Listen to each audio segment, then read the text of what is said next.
Welcome to Drop the Puck. We're back at Planet Ice Widnes for the semi-final. Yeah, the North 1 Moralee Cup. Ah, it's a mouthful, that, isn't it? But it's between Widnes Wild and the Solway Sharks. Now, the viewers, regular viewers, will remember a couple of weeks back we put that overtime and shootout battle between these two teams. That was for the league. Can you imagine what this one's going to be like? Well, if anything like last night is to go by when the two teams met, we're in for a barnstormer. They played last night in the Dumfries Ice Arena up there, and it came out 3-3. Oh. So it is literally all to play for tonight, Gary. Well, all the cards will be on the table. It'll be interesting to see how both teams come into this, Ben. Is there anything we should be watching out for? Yeah, so the key guys you're going to be wanting to watch out for are the ones that we pretty much saw stand out in that 6-5 victory for Solway previously. So, you know, Scott Crane, Scott Henderson, Struan Tonar, they're going to be your key guys. But luckily for the Wild, they've got a little bit of bolster coming back. They've got some returning players. Last time the two met, I don't believe Mike Gilbert was available. Neither was Kieran Fairlong. They're now back. Joe Greaves has now returned as well. There are a few, notable absentees again for Widnes, but I don't think it's enough to impact the overall performance. Having a quick look, Widnes travelled well last night, 17-2 on the bench, matched man for man with Solway. The netminders were Hepburn for the Sharks and Walker for the Wild. Hepburn with an 81.25 save average, Walker with a 91% save average. Well, again, we were talking about, you said netminders there, and of course, if you were lucky enough to watch that last game we had with them, the netminders played, even though there was a lot of goals in the game, the netminders played a huge factor in that game. Well, the stats last night do all the talking, really. Hepburn only had to face 16 shots across the entire 3 periods, whereas Walker saw rubber 37 times. Yeah, okay, Walker's doing his job, but he shouldn't be under that much pressure. The defence needs to step up, so you've got to look at the likes of your Tom Jacksons, your Tom Stubleys, your Lee Kemps. They need to step up, make sure that the netminder's got a lot of protection and they're not able to get the puck off Solway. However, you've got guys on there, like we've said before, Ian Bowie, Scott Henderson. It's going to be interesting to see. We saw it previously. You've got that role of Struan Tonar, the ice general, the old Ollie Barron role, the quarterback of the play. He's making things happen. He's using the half boards, playing the pucks out quickly, looking for the defenders to nip in, and as they're pinching in, bouncing it off the sideboards, getting round the back, the breakaway man. However, that falls straight into Widnes' game plan, because that's what they've been doing as well, playing the high man on the breakaway with the likes of Hager and Vlads. Well, it's the thing that stood out for me was the fact that it was only 3-3. But if Walker is seeing that much rubber, it worries me that if Solway are going to come into this barn here, I know it's a long trip, and we say, bus legs could play an advantage for Widnes, but Widnes made that trip last night. Exactly. So they're just as equally tired. Yeah, I think coming it's into neutralised. this. So it's completely neutral, level playing field. But I think Widnes have got the home advantage, they've got the fans behind them. That's going to make a huge difference for them, but they've got to dominate in that centre ice. So many times this season we've seen Widnes come out and weather the offensive front of so many teams who try and catch them on the back foot within that first 5-10 minutes. I think tonight is Widnes' turn to come out at Solway and try and put them on the back foot in the first 5-10 minutes. And I think if Widnes get the opening goal, we're in for a hell of a game. I think if Solway get the opening goal, I think it's going to kick something in the Widnes mentality to react. Well, interestingly enough though, Ben, these two teams met each other very, very early on in the season when Widnes went up to Solway and lost 5-1, I think it was. Yeah. So, to go up there last night and put a bit of a scare on, because I believe at one point Widnes were leading. So Solway have really got to be cautious coming into this one, because they think, okay, we're sitting at the top of the table, we're confident, maybe that's having a detrimental effect to them. No, I don't think it is. At the end of the day, league games and cup games are two different things, and how many times have we heard the coaches say, literally, it's in one game at a time? Well, it depends on which team wants it most. We could be here all night the way things going on. I hope not. But without further ado, I think it's time to go down to the ice. It's time to drop the puck. The anthems are out the way. Game time is upon us. I'm joined on the commentary tonight by former Dragons coach Steve Fellow. Steve, welcome back to the booth. Oh, it's a pleasure to be here. How are you doing, Ben? All good, and what a game you've decided to come back and join us for. Well, I've picked one of the best ones, haven't I? By all accounts. Giving you the option to cherry pick, and you picked a peach. Well, yeah. So obviously, the last time that these two teams met, it was in favour of the Solway Sharks after taking it all the way to overtime and the shootout.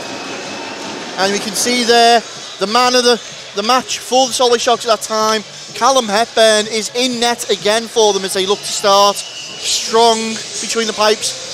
Steve, what's your view on Hepburn? Looking at him, I mean, he's a big lad, fills that net. Yeah, he's quite an intimidating figure when you think about going down on that goalie, isn't he? You know, because he takes so much of the net up, so he probably covers it really well. On the other end, we have got Harrison Walker. Walker has been the outstanding keeper at the moment for the Wild this season, their number one choice. And to be fair, looking at his save average last night, 91.98 save average, only let 3 goals in from 36 shots. I think as a coach, you'll take that all day. Three goals. It's not an awful lot, is it? Do you know what I mean? So some great averages there, 91%. Exactly. It's almost NHL numbers out. We said that last time, and the battle does start between the pipes, but the interesting part's going to be in the main arena, shall we call it, in the middle of the ice. Do you know what? It brings so much confidence to your team when you've got solid net minding, your goaltending in there. If you've got a solid performance there, then that means so much. You play with confidence. Well, the officials call both starting lineups at the beginning and the centre of the ice. Mr. Ryder in charge today as he gives the goal judges the nod.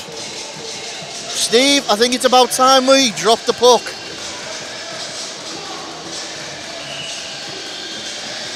And as he does so, immediately Solway who take possession, finds Tonar, and they're looking to start early, try and get something going. Tonar feeds his defensive-man, looking for Murray on the half-boards, tries to play it through. Going to be chased up there by Jack Murray, turned around quickly. Robinson lays it off, trying to find Volkanovs, and unsurprisingly, the Wild starting with that forward line of Robinson, Hagger and Volkanovs. As Solway forced back into their own zone once more. Tonar again plays off the boards, trying to find Murray on the break. Murray shadowed down between Jack Murray of the Wild and Robinson, who just pins him up against the boards there, allows the Wild in to intercept that puck. As Murray does so, fights away. It's going to be picked up by Henderson and taken away once more by Murray. Shot comes on early and good answer there from Walker. Great save there, yeah. Very quick to the slot. Again, looking was Murray for the Solway Sharks, trying to get in there, and the Dumfries side are forced all the way back down as they're going to get an icing call. Well, what you can see there is Solway, as always, very composed with that puck. They're not going to give that puck away very easy. They're going to take their time and set it up from the back, as we've just seen. 19:02 on the clock in this first period, still remaining. We've got a face-off left-hand side of Walker. It's going to be Hagger and appears to be Thompson, is it? Who've gone in for the dot.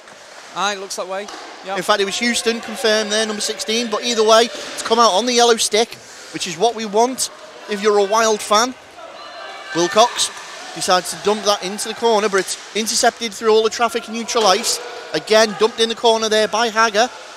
Only to be picked up by Solway as they look to come out of their zone now. Intercepted by Hayden in the corner. Tries to find Gilbert in the slot. Gilbert, unfortunately, misses the stride in his skates there. Couldn't quite make it. And it's Greaves who ends up dumping it back into the Solway zone. Hyde in possession. Looks to try and find a man. You can hear Greaves asking for that puck there then as Gilbert was behind. Greaves has got it. Looks out in front. And a Wild stick. Couldn't get on the end of that. And early start, and you can already see the Wild are putting the pressure on his Hepburn. Just gloves that one straight in from Greaves at the point. Good shift there by the Wild. Excellent shift, causing a few problems behind the net. Good to see that change-up line again of Greaves, Gilbert and Hyde. That's quite a formidable line, really. It is, and some local boys as well, isn't it? You know, playing for the Wild. So face-off's going to be left-hand side of Hepburn. We're going to go with Barlow for the dot for the Wild, and it's Hare for the Sharks. And immediately picked up, though, by Danskin. Tries to play that across for the Hare in the middle. Turned around by Barlow as he forechecks on the Sharks. Danskin again under pressure from the forward check of the Wild. Manages to release that to Air. Air pushes that puck up, decides to go back to the point, and it's telegraphed through for Armstrong to turn around. Barlow's managed to find Charnock on the far side, finds Armstrong, Armstrong skates in, has it dispossessed from the edge of his toe. Again, Barlow, high slot. All the pressure taken out of that one then by Crane. Asking for a second bite to the cherry was Charnock. And Solway managed to clear that out, all the 6s and 7s there, but Wild unable to capitalise, and good pressure early on from the Wild, great answer. Yeah, you don't see that too often. Solway just firing the puck out and being happy with just giving away possession. As mix-up between Volkanovs and Robinson allows Gapper in. Gapper winds up, takes a shot, sails high, and you can hear it bounce off the plexi behind the Wild net. Still recovered it though, and this is something we saw Solway do very well previously, is make sure that they're first man to that loose puck every time. Yeah, both teams working hard right now. Some good chances by the Wild though, equally, you know. 16:52 remains in this first period. Still Wild 0, Solway 0. Draw going to be to the left-hand side of Walker. Wild managed to pump it out the zone immediately, forcing Solway to reset and go again. Wilcox is going to intercept that puck. Looks to play it round and get Robinson. Kept in by Henderson at the point though. Murray, can he get there? Well, Walker's come flying out and gloved that to freeze it up. And that is one thing we have noticed with Harrison Walker over this season, Steve, is he doesn't give up very much loose change, but when he does, that's when you can tell he's starting to get tired. Yeah, I know speaking to Dave Clancy, it's all about making sure you don't give a second, third, fourth chance away. Get that puck safe. Possession goes in favour of the Sharks once more off the face-off as they find Henderson top of the slot. It's immediately dispossessed. Great little poke check there from Hager as they find Robinson. Hager, he's got Volkanovs in front of him. Great little toe drag round one man. Decides he's going to dump that around, picked up by Wilcox. Wilcox, a very good two-way defensive player here at the Wild. He's had a great season so far. Wilcox been very influential in that defensive unit. It's going to be picked up by Stubley though. Skates inside the hash mark, takes a shot off the iron. Volkanovs gets the loose change, and the Wild open the scoring. Excellent goal there, just managed to keep it in on the blue line. That was so close not to go in and hit the post, but there he is on the rebound to tuck it away. And Vlad Volkanovs opens up the scoring here. It's now Widnes Wild 1, Solway Sharks 0. Well, that's a great start there for Widnes. It's exactly what they're going to want. Absolutely, you know, to be fair, they've had a couple of good chances though before that as well. And you could see Widnes there very much of the same ilk as Solway, where they're not willing to get any loose puck go. They are chasing the puck down, which we haven't seen too much of really this season. No, Solway likes to play the puck in. They don't like to just give it away cheaply or dump it in. Beattie off the skates and intercepted by Greaves. Greaves tries to find his man in the middle in the form of Gilbert. It's turned around by the Sharks once more. Stubley puts it in, deflected off Hyde's stick. Hyde tries to get round Hepburn, out front, wide open net, and there's not a Wild stick there to turn it in. Now Jackson finds Stubley. Can he go off the half boards again? Once more, gets it out to Hyde and Gilbert. And Gilbert there, looks like he's caught Bentham. The official just checking on Bentham there. And he's blown up. It didn't look like there was too much in that, to be honest, but he did go down quite heavily. Well, the minute he'd made contact, you saw Gilbert apologise. And you see Rich Bentham there just talking with the official. He was not happy there, was he? But either way, the little break in play is going to disrupt any flow that either team are gathering there. So with 15-16 remaining in the first period, we're going to go for a face-off out in front of the Wild bench.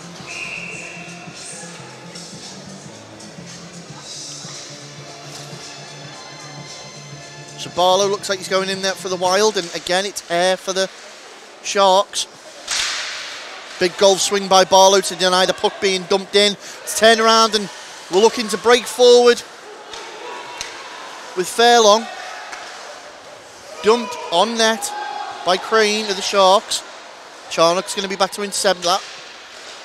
Quick feed out pass again by Barlow, finds Armstrong. Down the other side to Charnock, dumped in. Rung round for Briley. Interestingly, Briley actually dropped them last night with Callum Boyd. I wonder if there'll be any repercussions from that today. It's been fairly clean so far, hasn't it? No, I haven't seen anything too chippy. And Tonard just shuts down that play there on Charnock as Brearley once more forces to go back, find a great stretch pass to Barlow there, and Barlow and Charnock are away to the races again. That's going to be offside. That was unlucky. Yeah. Puck just got caught in his skates, couldn't get it out quick enough. A nice quick up there to the forward there, Barlow. And again, another interesting line there that you look at it. You've got Matt Barlow, Liam Charnock and Ken Armstrong. Working hard, you can clearly see that, working hard. I guess that's the other thing to think about as well, isn't it? It's a long way from Dumfries here, so maybe some of them bus legs in the first few shifts. As Gary said in the intro, but at the same time, you know, Wild did go up there last night, so it's pretty much level playing field. Hepburn. Behind his net plays it. It's out from Volkanovs. Goes Hager. Too much, you think? As Hager had Hepburn set down, didn't take the shot, decided to go back to Volkanovs. Almost reminiscent of Salah and Mane, I might add. He'll have some sleepless nights over that one, surely. It's going to be picked up by Kerr, though. Kerr looks to play the puck out in front of his own bench. It's made its way over to this opposite side near the timekeeper's bench. Dumped in once more, but suddenly shut down there by Ross Murray. Murray decides he's going to go over to Kerr. Under pressure of Robinson again. Volkanov's going to scoop the loose puck up. Still Vlad Volkanovs. Can he get it out to Robinson? The answer is no. And the puck forced onto the stick of the Wild defensive man as Volkanov's uncharacteristically deep in his own zone. Kerr under pressure from Gilbert. And here's Stu and Tonard for the Sharks. Little rodeo pass over the top. Jackson's there to get that one though. Hyde. Greaves back on the ice now. Greaves, Hyde and Gilbert, that line. And you can see, whoa! Well, Hyde looked like he was going for a lacrosse shot. And Hepburn's not happy with that and just lets him know across his stick. As you see there in the replay. Puts it on, and Hepburn just a little tap to him and let him know he's there. He's letting him know, don't come near me again, sunshine. And could this be the blue touch paper? You know, most keepers don't like players going anywhere near them, so, you know, it happens. Well, either way, it's going to force a face-off down in the Solway zone. And there is a player going to the box for that. So a penalty has been assessed to Callum Hepburn. I'm just looking at the scoreboard now. Are we going to see a power play? It's Bowie who's been sent the box. And I don't think so. I think it's... oh, it is. It's a slashing call. Right. So a slashing call has been assessed to Callum Hepburn. So now the Wild on the power play. Man advantage. As Gilbert wins the draw and feeds Stubley at the point. Stubley takes a shot through traffic. You see Gilbert acting as a screen there. Walker out of his net.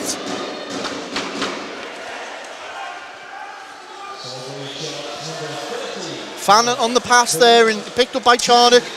Charnock looking for support in the form of Stubley. Manages to get it. Stubley gets over to Volkanovs. You can hear Greaves banging for that pass. Shot comes in from Charnock. Batted out. Picked up by Gilbert to the Wild. And now the Wild settling and look to start the rotation. Volkanovs. To Gilbert. Gilbert and Volkanovs tie up on the far side. Pucks come loose. Charnock's able to control that with his skate. Back from Greaves. What will he do? Decides to go in the middle. Volkanovs looking for the backhand. Couldn't quite get enough purchase on him. And great stop there at the break. A little bit of a mid-ice collision between Greaves there and Henderson. Loose puck, picked up by Stubley. Everyone's a 5s and 6s here. Oh, breakaway. Henderson, is that Henderson? Can't tell. Oh!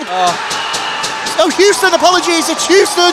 As we look back, Louis Houston ties the game up.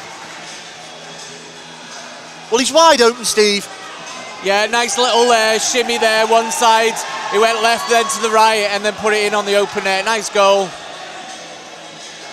And with that, it's now Wild 1, Sharks 1. And what a short-handed goal that was. Yeah, nice goal. They nearly had a break just before then as well. So maybe they were pushing up a little bit to either Wild. Again, as myself and Gary said in the intro, the Wild are known for the defenders pinching in and acting as almost extra wingers, and they got caught on there quite badly. As we get back underway, immediately pushed in by Brearley to be got by Hyde. He's managed to get back to Brearley, takes his time. And Hyde now, 30 seconds now remain on the power play. Barlow takes his time, he's looking for something, can't quite see what it is yet. Hyde, he's got Hagger on the back post. There it goes, right through all the traffic. Wilcox going to be there to scoop that up. It's out the zone, 15 seconds left. Puck under pressure from Hare, scooped up by Hyde. And that's pretty much the power play out the window for the Wild there. As they go, one last throw of the dice. 2-1, trapdoor opens, Bowie's back on, we're on to 5-on-5. Hagger dumps it forward. Quick line change for the Wild. Barlow comes flying out, looking to put the body on there on Tonar. Jackson and Hare. And it's physicality slowly stepping up, Steve. Yeah, a couple of hits coming now, isn't it? Nice to see. Gapper plays that back for the Sharks to try and start setting something up. Henderson's just going to gather the loose puck there under the pressure of Volkanovs. Looking for a big pass to Gapper, and they've found it. Murray goes bursting over, but it's going to be picked up first by Stubley. Henderson's watching for the pass lane. And strangely, the Wild choosing just to dump and chase that. However, it's become fruitful as the another break to turn around, and they found man round the back in the form of Murray. Murray backhands that across the middle, well read by Tom Jackson, cuts that one out. That could have been a big breakaway, and here we go again. Greaves takes a shot, it's just off the glove of Hepburn and sails wide. Joe Greaves certainly proving why he's been a player missed recently. And that's just been caught in the official skates. As Daskin looks to play that in. Backhand once more from Gapper. Solway just trying to work this round, and there's going to be blown up there by the official. Just noticing there the D-men on the Wild were really backed up, which was creating so much space in the middle for the Solway team just to gain the zone and break in there. Something they're going to have to watch out about, because if they can't afford to give them so much time and space. And the thing about the Solway Sharks is they have fast players who will exploit that open space. So, face off in front of the timekeeper's bench here. 9:13 still in this first period, 1-1. And the Wild win the face off. Well, that's dumped all the way down on Hepburn's net. Picked up by Beattie. Just loses it in the net. Decides to use it to his advantage, turn back the other way. Skated in a pace by Boyd. Boyd under all sorts of pressure, and he's brought down there by Wilcox. And there's a little bit of handbags after. Will we see anything of that? Into the opposite corner now with Murray and Crane. Houston's there as well for the Sharks. Can they feed the puck out in front? Charnock's got involved. There's an official's arm up. We'll see who it's against now. It looks like it's the Wild. Yeah. Hepburn's gone to the bench. It's against the Wild as they touch up. And it's going to be on Wilcox. Unsurprisingly. Was that against Boyd, was it, as well? I believe so. Yeah. Chris Wilcox showing his frustration there as he bangs the glass with his stick. I think as well, Solway on the power play, they're very good, very organised. So the holding call assessed to Wilcox will see 2 minutes on the power play for the Solway Sharks. 8:29 in the first period remains. Solway with the man advantage.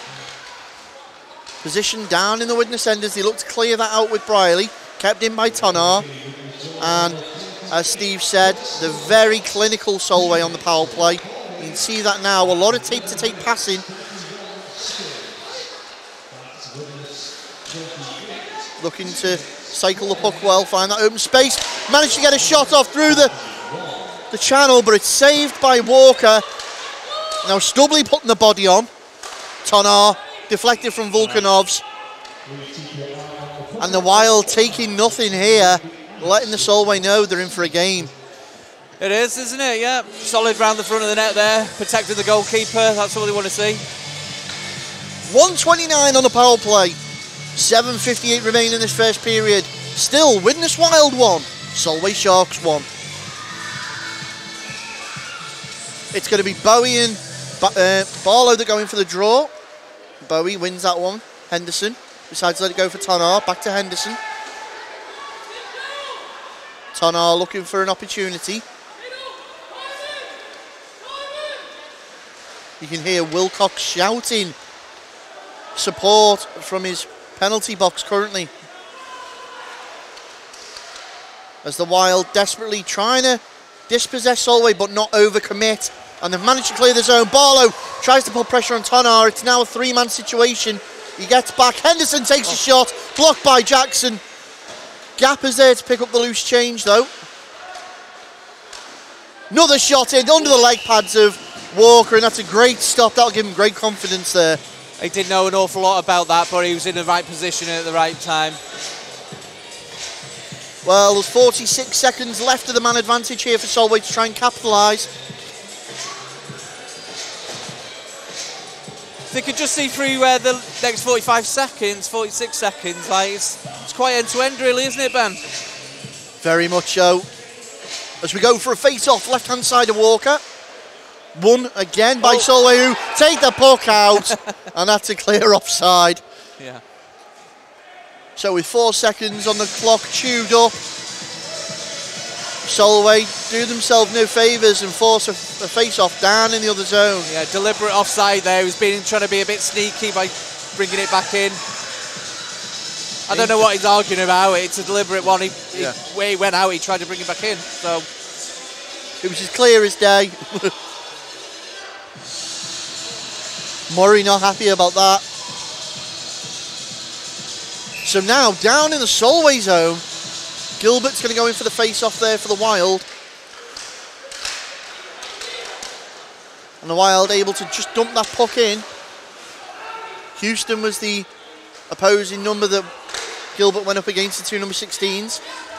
And now they look to break out Beattie down this left wing. Immediately dispossessed by the Wild once more. Tried to turn it back out in front. Well, it was tied up out in front of the netminder. Gilbert gets a shot off. Houston's going to pick the rebound up. 10 seconds of the power play left. You know, Gilbert did awfully well there to get the shot off because the D-man did everything right there. And again, we've said it, Mike Gilbert has certainly been a missing piece of this puzzle here at Widnes over the last 2 weeks. It's great to see him back. Got on the score sheet last time against Nottingham. You'll be looking to do the same again tonight. 7 seconds left on the power play. Face off down in the Solway zone. Picked up by the Sharks. Last push as they break forward. 2-1. Trapdoor open. Wilcox back out. And he looks like he's got the bit between his teeth as he comes bursting out the box. Wild trying to clear the zone once more. Body on from Brierley. On Houston. Wilcox straight back into the action. Tries to get round Murray. Brierley takes his man down. Out in front looking for the redirect there. And that's a dangerous shot by Solway. All the way around for Barlow. Cleverly lets it go. Solway decided they want to go back and look to set something up. Big stretch past to Gapper. Gapper inside the hash marks. What will he do? Tries to go backhand, looks for the wraparound. Not there. Widnes pick up the loose puck and away they go to the races. And there goes Stubbly inside. Just ushered out the way there, out the opportunity. And Solway back up the other end. Literally, Steve, it is end to end. Oh! Big body on, shot on, still out in front, still live puck. Scooped away by Barlow as he gives his netman some time to get back to his feet.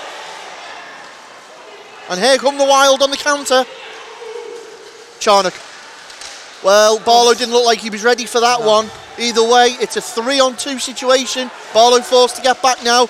Shot comes in, Danskin's there, glove down by Barlow. Can he find Charnock? He does so. Charnock, hide in fact, takes his shot, keeps Hepburn awake. Back down the other way. Murray, good poke check in there, little board battle. Greaves backing out on the ice. Danskin looks up ice. What's he got? He's got Hair on the wing. Can't make the pass. Puck's going to run loose. It's waved off the icing as well, I think. Yeah, time for a change.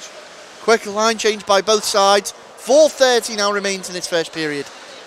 Big stretch pass trying to find Gilbert. That's going to be an icing call. Miscoordination there. And, well, what pace this has got, Steve. Yeah, well, it seems to be like opening up, like, you know, one pass and then there's lots of ice down the far side for a breakaway, and then, you know, there's absolutely nothing in this game, is there? Nothing in it. If this is anything to go by, no wonder last night finished 3-3. As the face-off this time won by the Wild, and they looked to clear it out the zone. They managed to do so, but Houston's in possession. Turns that straight back through neutral ice. Great little poke check there by Wilcox, tried to find Hyde. Hyde's got the Rockets on, he's chasing down Bentham. Bentham, big golf swing, clears that away onto the stick of Wilcox. Clock slowly ticking away with 4 minutes now remaining in this first period. Gilbert's onside. Oh well, Gilbert decided to put it across the face of through the slot. You'd expected Hyde to get a stick on it, but he didn't. And now back the other way, a little bit of a break on by Solway. Can't see who that was there, but you've got Widnes play a full layout.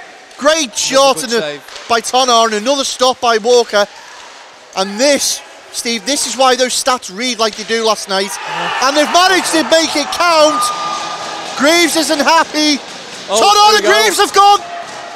Well, Tonar and Greaves have gone behind the net. As you see in the replay there, it's a goal line scramble.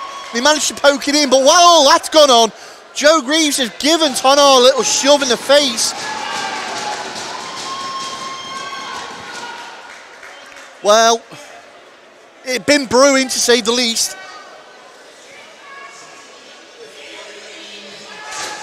I think there might be more to come with that one as well. I do as well. I think this is just the start of it. Everything to play for in this game. But you know, just noticing Widnes had a really good chance there, and they seemed to switch off. They seemed to switch off, and before you know it, it was a 2-on-1. And I believe Callum Boyd is the goal scorer there, by the way he's celebrating with his team.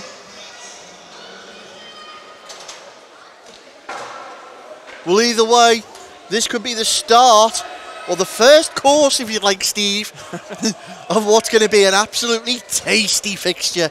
Looking forward to the main and the dessert then. Yep. Exactly. With 3:33 remain on the clock, and notably at the moment, the Solway goal has not appeared on the scoreboard. Well, it's interesting, they're debating it at the moment, aren't they? It looked like there was a bit of a scramble. You know, the shot came in nice and low. Has it come off his skate? Has it been kicked in? We did see, if you were lucky enough to watch the previous game here with the Widnes Wild and the Nottingham Lions, there was that goal where Widnes were awarded, where it came off the leg. Looks like it's on now. Of Vlad Vulkanov's, and the goal has now been put onto the scoreboard. So it is now Solway Sharks 2, Widnes Wild 1. And the penalty now going up on the board, so 2 minutes assessed to Greaves for roughing. Unless it's 2 5-minute coincidentals and a further 2 minutes for Greaves. We'll find out now.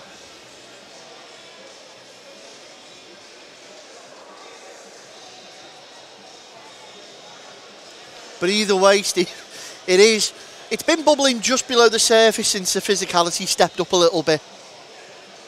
Yeah, when when it's so evenly matched, it's which team wants it the most, which ones are prepared to put the body on the line, which ones are prepared to just take that extra bit for the team, and you know they're usually the ones that win the games.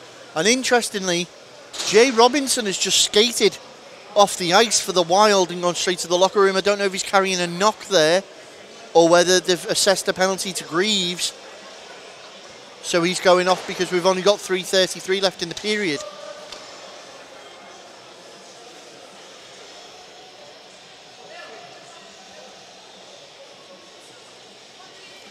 We can just see there Jackson speaking with the official. Tonar, the other captain, is obviously sat in the box at the moment, so it's Murray. It's certainly taking its time, isn't it? Well, the riot act will now be delivered from the official.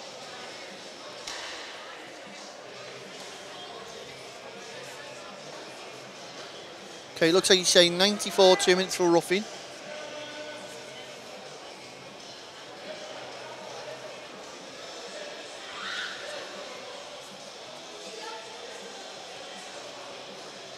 Okay, we'll wait to see how this plays out.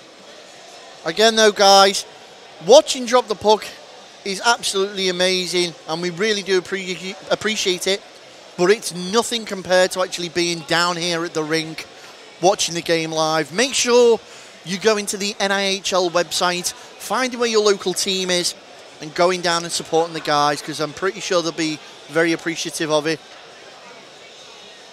And all levels, of course, we've got rec hockey and the Laidler division as well as the Moralee. Steve, you spent many years on the ice. What's the difference between playing a really noisy arena and then playing like just a hardcore fan pad? Do you know what?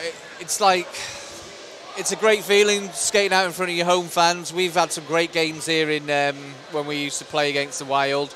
I remember half that section there was full of the Welsh colours, you know, so it does give you that booster. But when you love the game, you're just happy to play anytime. Yeah, I'm currently getting on the ice in Manchester with the kids at the moment, with the academy there, and there's some fantastic kids coming through the ranks at the moment. It's brilliant to see. Well, we're back to centre ice to resume action after that little scuffle in the Solway goal, and it's a 5-on-4 power play in favour. And it looks like Greaves has been given a 5+2 and Tonar has been given a 5. We'll get confirmation shortly.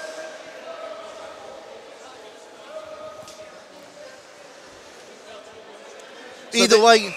So they need an extra guy in the box to come out for him then, if he's got a 5. Well, we'll find out shortly. Either way, 142 now on the power play in favour of Solway. And Widnes desperately going to want to try and claw something back here so they can get back into the fray and go in evens here at the end of the first period. Bentham, however, just controlling that puck away from Hager. Oh. Hager tries to disrupt the play, turned around once more. Puck out in front of the timekeeper's bench. Bentham is going to drive that in.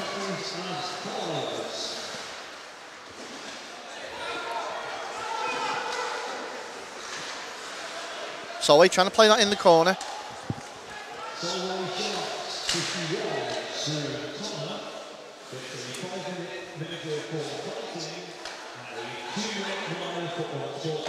So, a 5 and a 2 assessed to Tonar. As Solway working that puck round. Greaves giving a 5 for fighting. A 2. Right, okay, so that's what's happened there. So it's a 5+2+2 for Greaves. Fighting, instigating, and cross-checking. All assessed to Greaves. And Tonar gets 5 and a 2 for fighting and instigating. Shot out in front there as Solway looked to turn that away. But either way, with 15 seconds on a power play, that's why Greaves is serving the extra 2 minutes. As we enter the final couple of seconds, Solway yet to make this count. Great block there by Briley. He puts his body down on the line. And the initial 2 minutes now served against Greaves, and now he's sitting as the remainder of his other 7. 1, 2. How's that worked? That's gone in. Well, they've caught Wild on the confusion as they were trying to work out how many men were meant to be on the ice. Again, cuts into the middle, nice quick shot, low and hard, yeah. Nice goal. I think that was Gapper. But you can see here the officials being called over to the penalty box because, quite rightly, it doesn't make any sense what's happening there at all, because it looked like Widnes were going to go out with an extra guy from their bench rather than an extra player coming out the penalty box. That just didn't make sense whatsoever.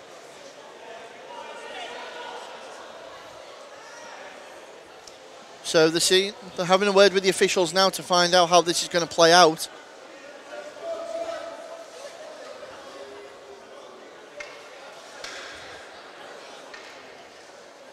Because surely they should have had an extra guy in the box there to come out after the 2 minutes. Otherwise, the penalty went off and there was still 5 against 4. Yeah, because it's 2 coincidentals, the 5s and the 2s. Obviously, Greaves had the extra 2 for the cross-checking. Yeah. So, how's this going to work? Have Wild done themselves a dirty here by not putting an extra man in the box and cost themselves a goal? Or is the goal getting wiped off? We look to restart and it's not getting wiped off, so it is now Widnes Wild 1, Solway Sharks 3. And I've got a feeling that the second and third period might get a little bit feisty. Well, this is where your emotions start to run wild with you, isn't it? Literally, because that seems a bit harsh, that goal there. And into the final minute now of the first period, Solway looking to rub salt in the wound, try and get another one. Another shot on, and Walker just freezes that one up, and Solway now getting under the skin of the Wild.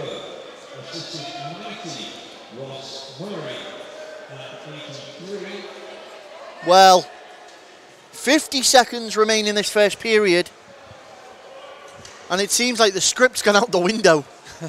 Everyone's just ad-libbing. We'll find out what we got now. So back to 5-on-5 anyway. Good tie up there on the face-off. Good shot comes in. Walker denies. Stubley's going to be in receipt of that. It's cleared out there by the Wild. Under pressure from Gilbert once more. Barlow on the forecheck. Craig manages to find Hare. Hare now chased down by Charnock into the 30-second final few moments of this period. And Stubley, well, Stubley just trying to get a stick down there to stop the deflection. And that's starting a little friction now. 22.5 seconds left. Walker, another great save though. And Harrison Walker being asked all sorts in the first period. Charnock now. And there's certainly no love lost between these two sides.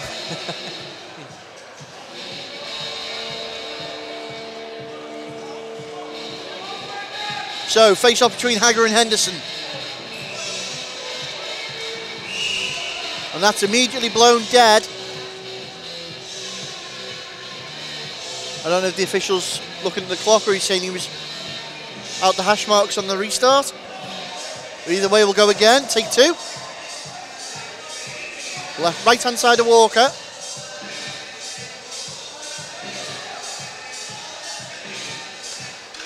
This time we're good to go. 20 seconds left on the clock. Volkanovs picks it up out in front of his own bench. Looks to be knocked on there by Barlow, but it's intercepted by Houston. Dumps it all the way up there for Gapper. Final 10 seconds now of the period. Volkanovs is there. Can't get anything as he's denied by Gapper again. Wilcox and Gapper tie up on the boards. Volkanovs now taking off the puck as the puck is held up by the Solway Sharks and blows dead.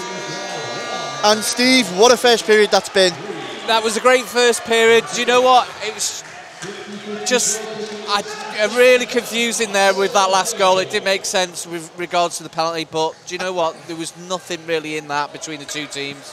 And just worth noting, the coach, Jamie Thomason of the Solway Sharks, has just requested that Solway hold back and don't go off the ice just yet and let The Wild exit the ice. Interestingly, there's still words being exchanged. The officials telling them to leave the ice. I think this has got all the makings of an absolutely highlight reel night with some undercards. You're not going to want to miss any of the action that follows, so make sure you join us right after this short break.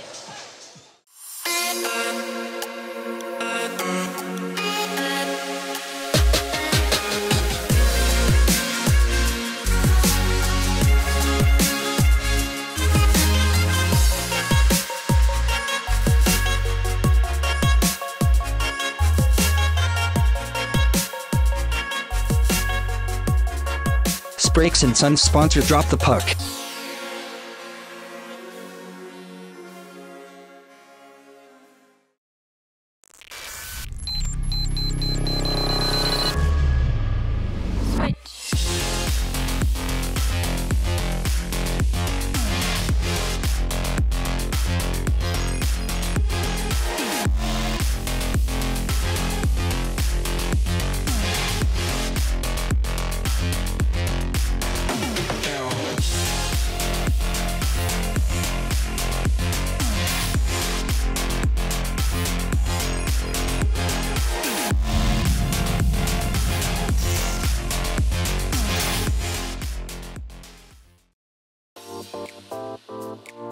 Introducing the brand new Drop the Puck official online store.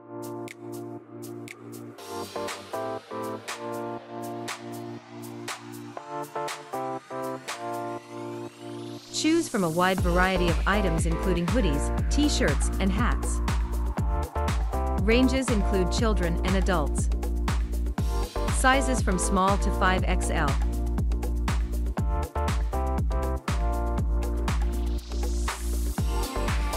Place your order through our Facebook store. Simply select your size and click message.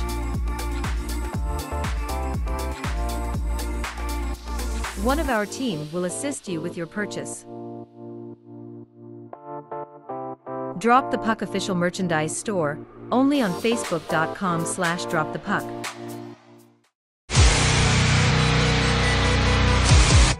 Welcome back for this second period of hockey here at Planet Ice Widnes in the Midlands North 1 Moralee Cup semi-final between the Widnes Wild and the Solway Sharks. It's currently Widnes Wild 1, Solway Sharks 3, and there were certainly some questionable moments in that first period, Steve. But ultimately, the friction and the handbags could go to be the talking point. Yeah, I think that was a good period for Widnes there. They just need to settle down, get control of the emotions. They probably feel a bit hard done to after what happened in that period. Do you know what? They had a good chance where I think Hager was able to, he could have took the shot, but he took the pass to give it back. Yeah, to Volkanovs, yeah, so that was a potential goal. That could have been a goal there. And then there was the issue with the penalty. Should the guy have been there to come out the box or not? But then that would have left some confusion, and then Solway scored from that. But do you know what? You had the Danny Hyde opportunity, the possible lacrosse shot going in, which then got under Hepburn's skin. So, they certainly seem to have got the Wild riled. However, they certainly have. But do you know what? The next goal's a big one, isn't it? What next goal from Widnes? They're right back in it. Definitely. Big period here for Harrison Walker in the Wild. Can he be given that space and opportunity to see the puck? That's going to be the key one for him. Can the defensivemen step up and do their job? In the meantime, attention's turned to centre ice as Mr. Ryder gets ready to start this second period. Tonard and Greaves remain on the benches.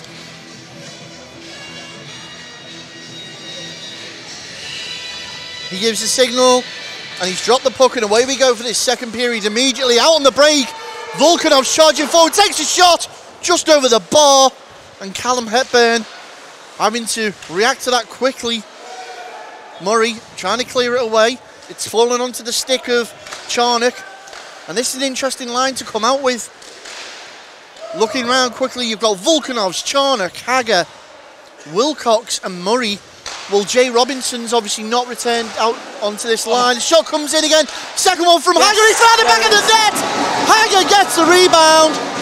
Well, I was noticing Hagger there. Watch him just patrol this neutral zone there. No one's marking him. Second chance straight in. Yeah. And he'll absolutely love that one. And it's the dream start to the second period for the Widnes Wild. That's exactly what they needed and what they wanted. An early goal to start the period within the first 30 seconds. They bring it back to a one-goal game now. It's Widnes Wild 2, Solway Sharks 3. And there has been a change around on the line, Steve. You can now see that Robinson's now icing with Barlow and Hyde.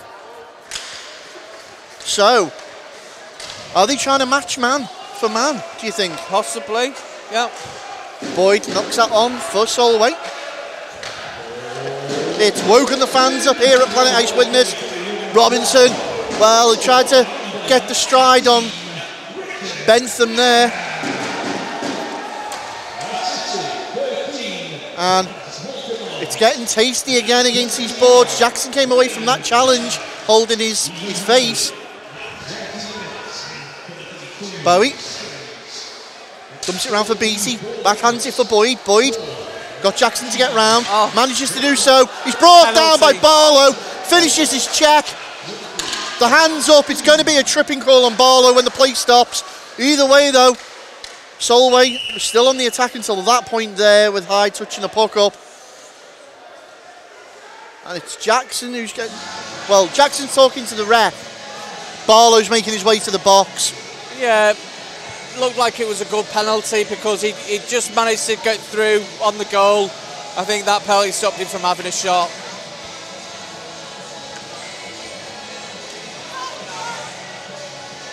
It's a hooking call. So it's a hooking call, assessed to Matt Barlow. Jackson just saying about the stick in his face there. Mr. Ryder not having any of it. And we'll get ready to go from the right-hand, the left-hand side, sorry, of Walker in the wild zone to our right. I'm surprised no one asked a question for a penalty shot there, though, as well, possibly. It did look they were interested in it. Puck comes out to Bentham at the point, who feeds that round. Gapper starts working that puck around with Henderson. Shot comes in from Gapper, right in the bread basket. It's wrapped up there by Walker. Yeah, forcing him to make a shot from it. That's, you know what, on a power play, when you do the penalty killing, that's where you want to make them force the shots from the hard angles, because the keeper should save them. Well, face off again from the same spot, repeat, and this time again, it's Solway. Ooh, what a play there by Charnock. I thought that was going to go onto the stick of Bentham to start the cycle again, and Charnock's had different ideas and just absolutely wellied that puck up the other end. And now dumped in by Beattie. Very, very free-flowing hockey at the moment. A lot of space on the ice, despite the fact that both teams pretty much at full strength. Charnock takes a shot. Go down, frozen up by Walker. Wilcox and Briley are there to support the netminder. And that's not something you'd expect normally from this rink, Steve. It is a smaller rink compared to most. Yeah, on this rink, you don't. I've always said to the players, try not to get caught up playing too much hockey on it, because a few passes you want to be in the zone, a few passes you want to be taking the shot. Face off left hand side. Hagger goes in for the draw there with Bowie, and it's come out. Solway in possession. Bowie looks to go to Bentham in the blue, decides to go the other way. Working it round now with Boyd. All the way to Bentham, over on the opposite side. Front of the half-boards, back to Boyd behind the net. Bowie, great rotation coming here from Solway. But so far, the Wild not biting. Well, he's just played it out himself. He played it out for the Wild, and half the job for them. It's 38 seconds now on the power play. Wild just gives them that break to go for a quick change as well. Bowie knocks it on for Crane. Crane back to Bowie. Ian Bowie, very prolific in the first game. Callum Boyd's through. Can he get round Jackson? Takes the shot, and it's a kick-out save from Walker. Dumped away by Vulcanos for Crane to receive. 15 seconds now remain on the power play. Intercepted by Hager. He's looking for support. Tries to find Volkanovs. Read by Bentham. He's pickpocketed by Volkanovs. Back to Hager. What will Hager do? Winds up. Lets it rip. Straight into the chest there of Hepburn. What a shot. Had some venom on it there. Just give the puck away a bit cheaply there, isn't it? You know, 5 seconds left on the power play. And Hager looking to add another one to his total. However, frozen up by Hepburn as we go 5 seconds left in the man advantage. 16:41 in this first period.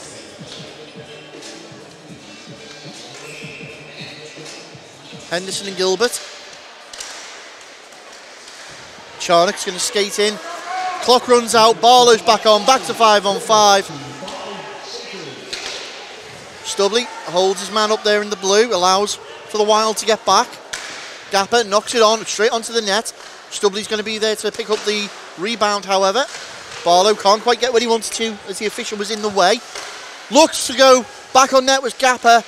Gilbert steered it out of the danger zone, but still not completely clear as Solway looks to go again. And well, Walker, they're just checking around him after he's tossed the coin up and down. Like hot potato there, but he handled that quite well.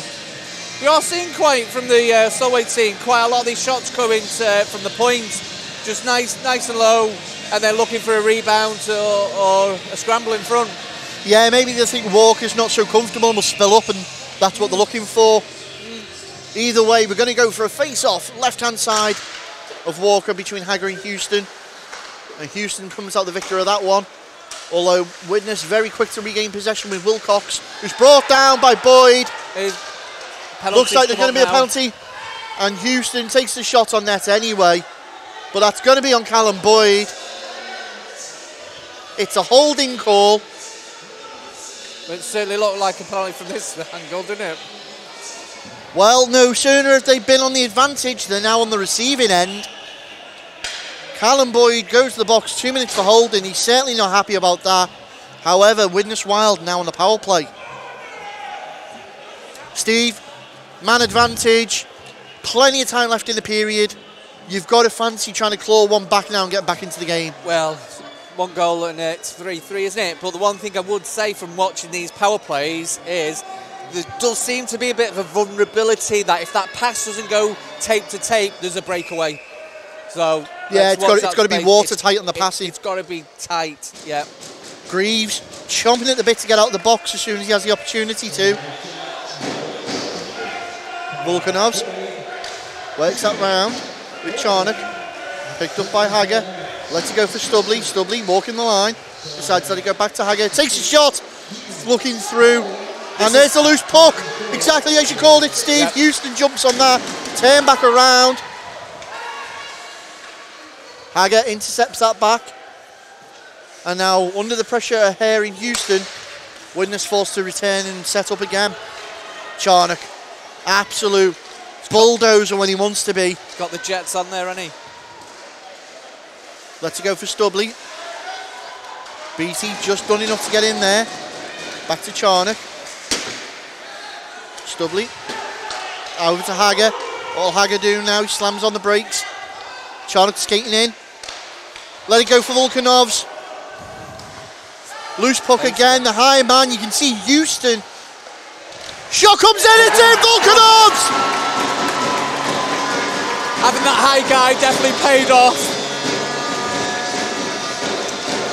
Well, you can see it there, it comes out of Volkanovs after the initial shot. Rebound, scooped up by Vlad, who buries it in the back of the net. We've seen that quite often with the Hager goal as well. The pass going into the slot area. Do you know what? They've got to be tighter there picking up the man. It's now. Yeah, it's now Widnes Wild 3, Solway Sharks 3. Do you know what? Nothing more than they deserve. They deserve that. Well, it's great. Great start into this second period for the Wild. Clawing those 2 goals back vitally. But you could see by having like a bit of a diamond-shaped formation there that if the puck comes round, there's a break on. Very much so, Steve. We've talked about it many times before that literally the special teams can make or break a game. And we've spoken to a number of the players over the last couple of weeks about how often, the players are worked on in training, because they seem to be very prolific these days. Oh, absolutely. You know what? You've got to prepare for all types of situations, haven't you? That may occur when you're playing a game. So, the officials are just having a quick word all round. Not too sure what's being spoken about here. Tonar has gone back to his bench. In fact, Tonar's back out on the ice. Tonar's back on the ice.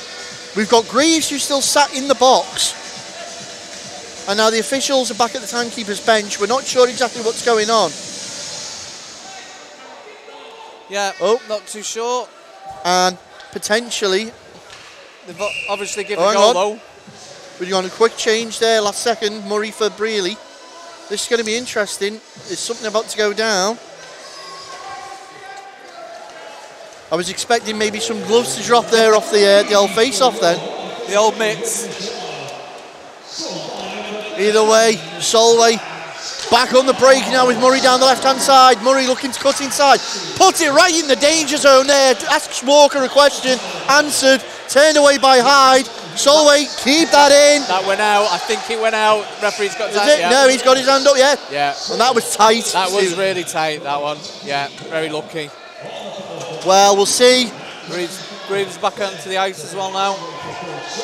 But I tell you what, we've still got 14-23 in this second period. It's 3-3, which was the end result of last night. And neither team look like they're willing to roll over. Everything to play for. There's nothing in it. You know what? It's good to see Widnes come out as well. Not feeling sorry for themselves after the first period and that. Face-off won by the Wild with Wilcox.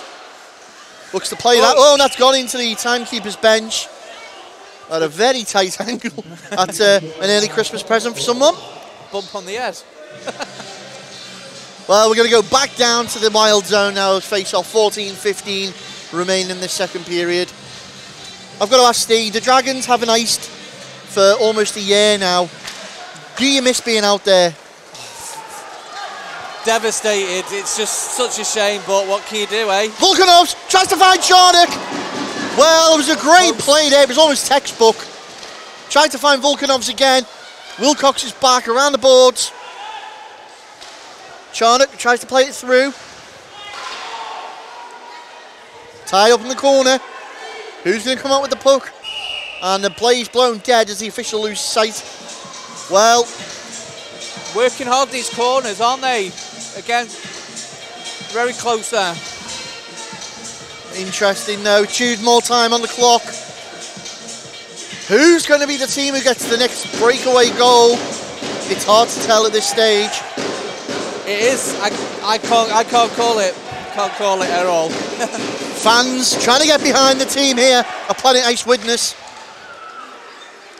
As face-off is taken and kept alive by Stubley. Barlow. Trying to keep the puck in possession of the Wild. Given away, however, to Murray, who gets a little bit of a body on. It allows Gilbert to get in there. Hyde takes the shot. Deflection, it's come all the way out. Jackson's got to get going. He's under pressure from Boyd. Walker's out of his net. Well, that was a very risque play there. It was, but I think it paid off in the end, didn't it? Greaves couldn't get the pass through. Great rub out on the play there. Hewitt's coming in now as well. Beattie and Stubley. Great block shot there. Once more by Greaves. Bentham takes a shot off the blocker of Walker. Now Greaves gets his head up. What can he do? He's got space in front of him. Decides to dump that in on Hepburn, who's going to freeze that up. Quick line change there for the Wild. Very much needed. Yeah, just gets a fresh pair of legs out on the ice. And of course, nice to see Greaves back out of the box now. Immediately making an impact on the game.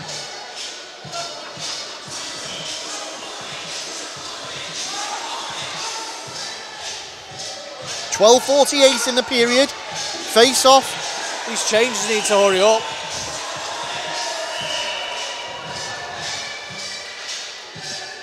Well, Solway are being told you can't make a change that quick, or that late I should say.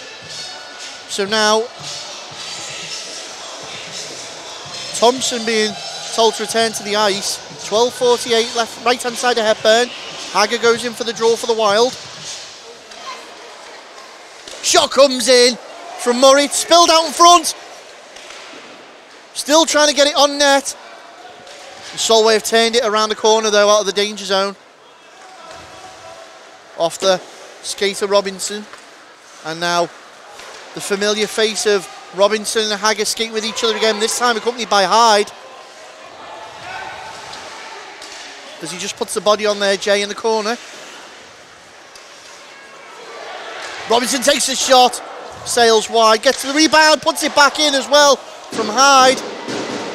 And now Wild making sure the first man to each puck. He's trying to find Hyde. Oh! Hyde swings and misses. What an opportunity that was. Great play there by Robinson to put it across the paint. Certainly was, yeah. Hagger finds Murray, they dump that back in, knocked on there by Hyde, chases it into the corner.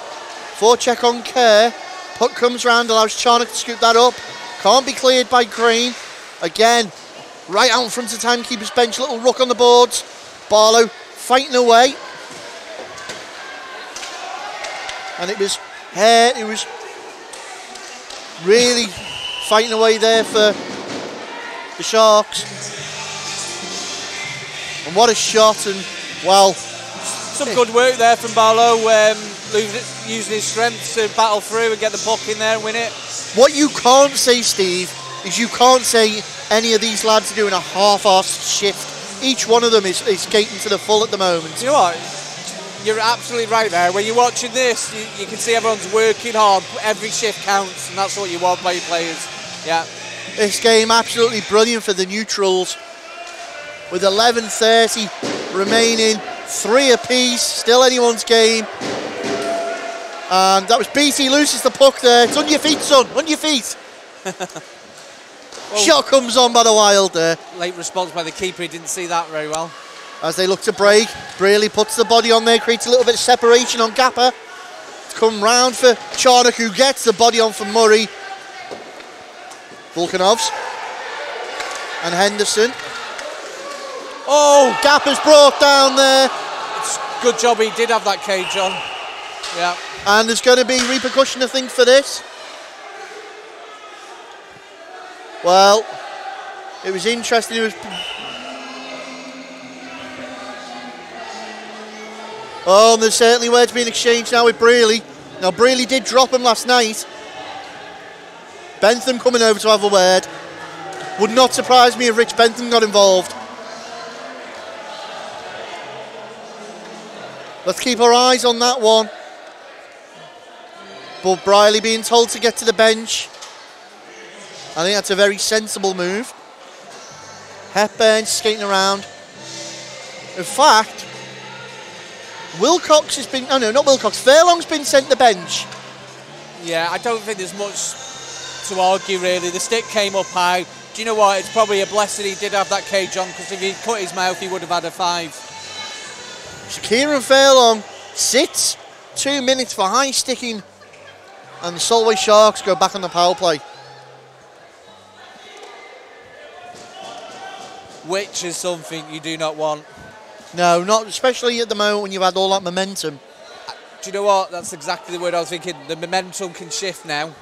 They've had really good momentum, the Wild. Well, down to the Wild defensive zone, left-hand side of Walker, and immediately the face-off blown dead. It looks like that was Boyd. So Gilbert and Houston, the 16s, go off against each other. And again, another win there by Solway.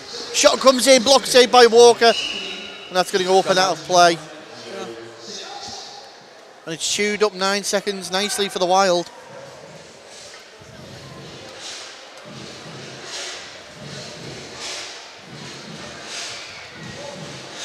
We get set once more down in the Widnes defensive zone, right-hand side of Walker.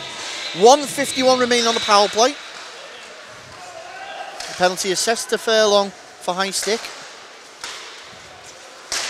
Big golf swing there in the clearance. Struan Tonar just loses his edge, too much to the love of the Widnes fans here. Tonar skated in, under pressure from Volkanovs. Gets round. Well, Volkanovs pickpockets Tonar. He's not happy and he shouts at the official there, and he's going to get called back for that one. Oh, yeah. At the end of the day, what happened there, he turned into the official, so it wasn't the official's fault. There wasn't anywhere for him to move, so what did he expect? So, and he's got 2 minutes from Sportsmanlike. Yeah, it may still, if it's a personal penalty, they might still be on the power play, if it's a personal one. Well, we'll look now. Currently, there are only 4 skaters. 4 skaters out for the Solway Sharks, so we could have a little bit of 4-on-4 here. As I think the in-house DJ's having a little bit of a mock now at the players on the ice. However,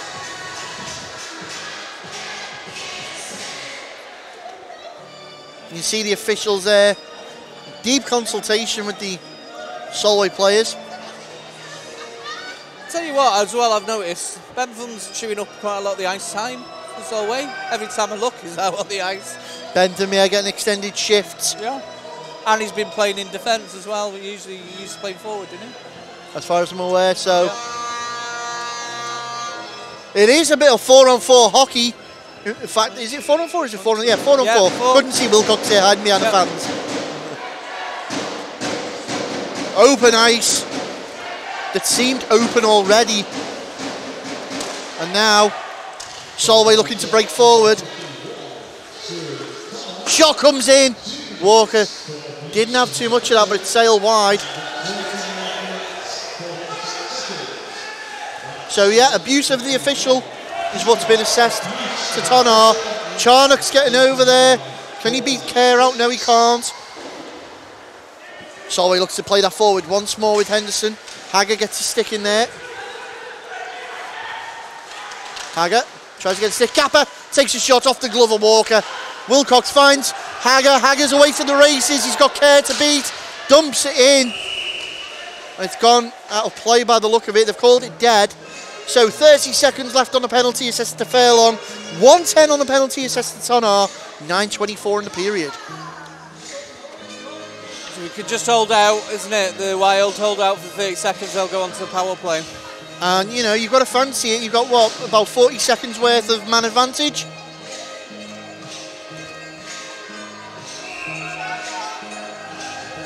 You just have to watch out for these breaks again with all this ice. Again, picked up by Solway, and Houston seems to be causing them all sorts of problems today, Louis Houston. At the point, shot comes in, it's still behind him, and Walker gets there. Stubley immediately knocks the stick out of the hand of Houston. Apologies, not Houston. He recovered really well there, Walker, Gaffer? didn't he? Oh, BT, there we go. But yeah, but do you know what? There is questions to be asked, because it did look like a slash had come down on his stick and knocked the stick out of his hand. So I've seen men give him before now, so he's lucky to get away with that one. Well, he remains on the ice, I believe. Either way, 4-on-4 still. I think he's just having a quiet word. Oh, yeah. Don't do that again. in the politest way. Yeah. So it's still Widnes Wild 3, Solway Sharks 3. 15 seconds left on the 4-on-4 until Kieran Fairlong returns for the Widnes Wild. And here come Widnes going forward, but it's going to be picked up by number 27, Liam Danskin again. Danskin behind his own net. Well, here comes Fairlong. We're back to 5-on-5, 5-on-4 even, sorry. So man advantage to Widnes. Volkanovs under pressure from Boyd. Charnock looks to feed that out. Apologies, Wilcox to Charnock. Charnock now at pace. Right the way round. Goes to the point. Stubley winds up, takes a shot. Spilled out. Solway desperately trying to sweep that away. Wilcox keeps it alive off the skates of the official. Volkanovs under pressure. Open man. Stubley walking the line. Pucks come down. Volkanovs and Gilbert. Well, back out is Tonar. That man advantage didn't take long. Volkanovs taking out the play. Shot comes in. Physicality going up a gear. Game going up another gear. And here comes Tonar at pace. Gains his own round. Briley takes the shot. Kicked away by Walker. Charnock turns it the other way. Great little play there to stop Houston. Briley looks for a big stretch pass trying to find Greaves. Went through his crease. It shouldn't be a nice thing. Yeah. Knocked on once more onto the net of Walker. 7:30 now remains in this second period, and we're just going to get that play blown dead. And after all that, it led to nothing. Bit of tempers flaring though. Some friction floating round. Few handbags.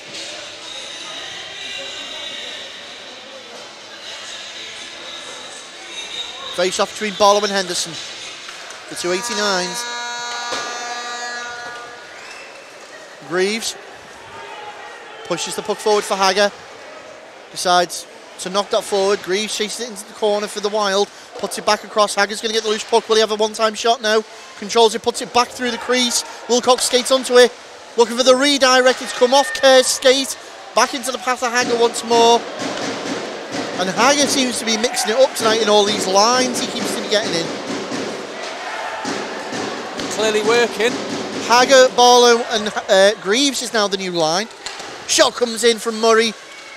Murray ties up with his man, Wilcox. Greaves on the forecheck. Gapper looks to get round.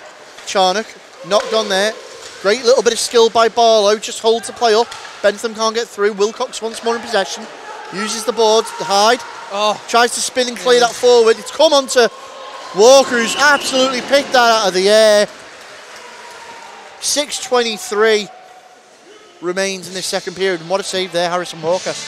More importantly, I think as well, it gives fresh legs out on the ice because we were getting a bit tired there. It was a long shift. Was a long shift, very much so. And as we said, all the lads skating like it's the last shift as well. They're working hard, especially if they had the game last night as well. Yeah. Well, you wouldn't think so right now, watching this. The fitness levels are right up there. Yeah. Face off down the Widnes zone. Good tie up again on the draw, but it's come out in possession of the golden black of Widnes Wild as Robinson has to get his skates on. Turned around once more, kept in by Stubley. Tries to keep it alive, hides, taking it and gaining his own. Chases it into the corner, under pressure from Thompson. Gilbert, can he get round Crane? Jackson. Interesting there, Jackson pinching in and allowing Robinson to sit back. Shot comes in and Hepburn gloves that one out the air with 5:46 remaining in the second period. Well, I think that's it, isn't it? If the opportunity presents itself, there's a bit of space to go through the middle and step in there, then that's what you have to do as a defenseman. Interestingly as well, Stubley just mouthing off at a few of the Solway players on his way back to the bench there. Yeah. It's bubbling again, Steve. Yeah. A few more undercards, do you reckon? Yeah, well, they've played each other quite a few times of late, haven't they? So they're probably getting sick of each other, and you know, these little battles soon appear when you're playing these teams time after time. Bowie in possession for the Sharks after the face-off win gets us back underway. Down the opposite side now is Tonar. Tonar looks to skate it in, but it's taken away by Briley. Briley under pressure.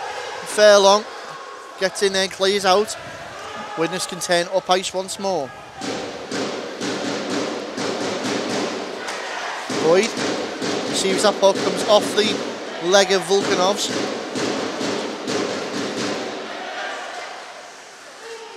Fairlong's going to chase that into the corner. Bowie gets there first. Turns it round, lays it back for Boyd. Boyd round the back of the Widnes net. Looking for a man. It's come clear off the stick of one of the Wild players and chased all the way down to the Solway zone. Volkanov's going to pick that loose puck up. He's got space around him. Decides to let it go for Charnock. Charnock, lovely pirouette pass. Hagger. Couldn't quite find Charnock.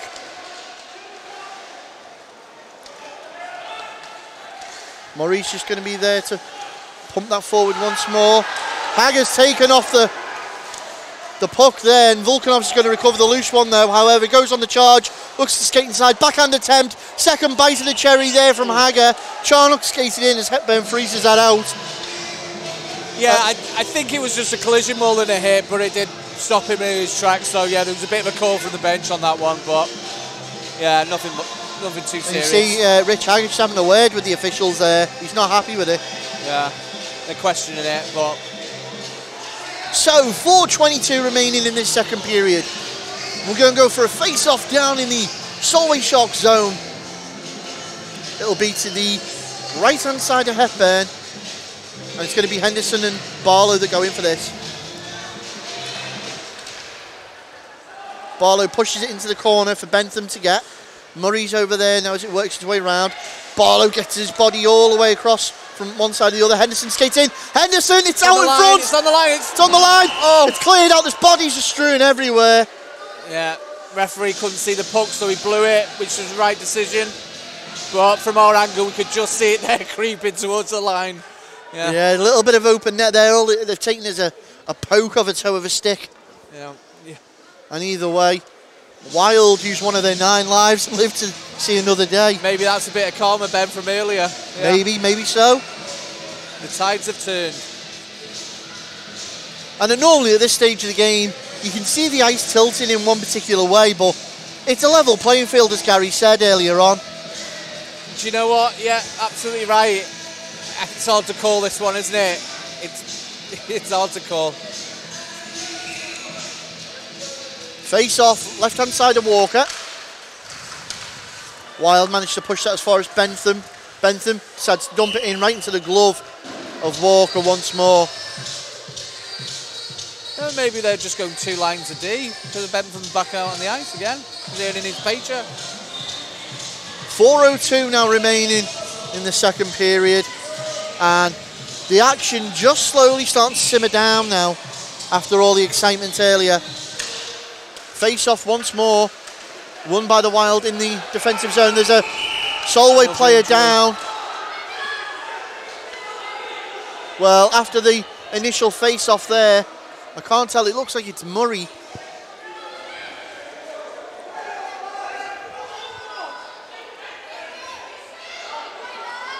Well, it's hard to tell what exactly has happened. Ben Coftree there just making sure that his teammate's okay. Scott Henderson with him. And the official saying that it was an elbow possibly? He's got his elbow up there. Well, Murray's up, which is good to see. Well, he's clearly injured. He's holding his face, yeah.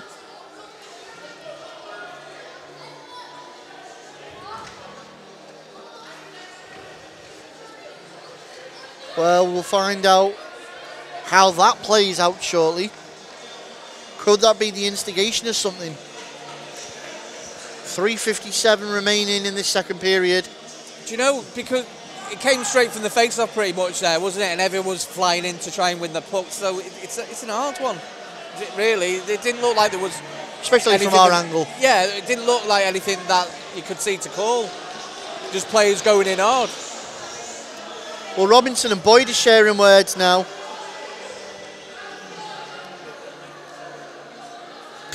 Maybe a little fight might just like ease the tension a little bit, just get it out of the system and then get on with it, innit? I know Jay really doesn't like doing it unless he's got to, but if he does, he enjoys getting in there as well. So it'll be interesting to see. However, we say that, we know Boyd was involved in a little altercation last night with Briley. So we know he's not afraid to drop him. The puck being brought out to the neutral zone, just in front of the Wild blue line.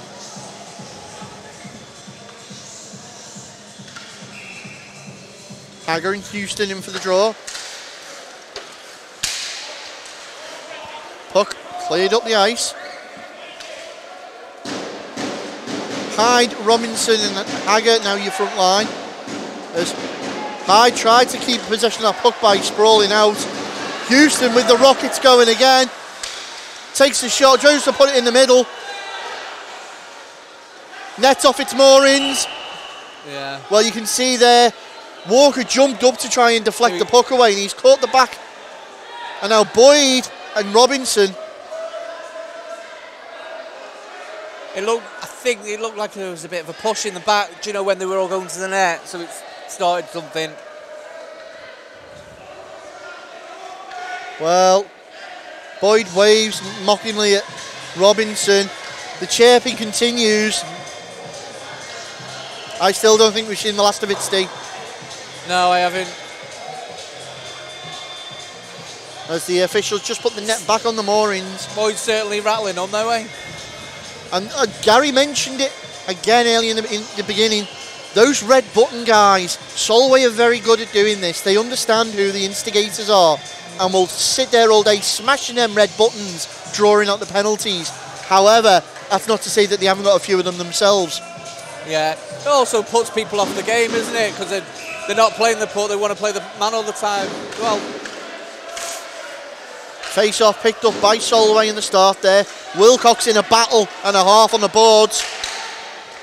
Again, the physicality just knocked up another level. Barlow tries to clear it to Volkanovs, he has done. Volkanovs, a little bit of space in front of him. Three men though, it's a shot around his man of Bentham into the glove of Hepburn. 3:11 now remaining in this second period.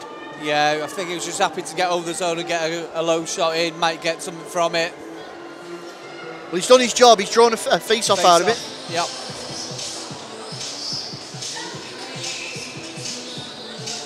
Right-hand side of Hepburn, 3:11 on the clock. Tie up on the dot. Comes out to Bowie on the far side, who decides he's going to dump that all the way down. Boyd and Wilcox are there again. Oh! There's a big hit there, and somebody's going. Volkanovs is not happy with that one. Volkanovs and Boyd over there. Wilcox is holding his face, and it's been boiling over. Barlow's there.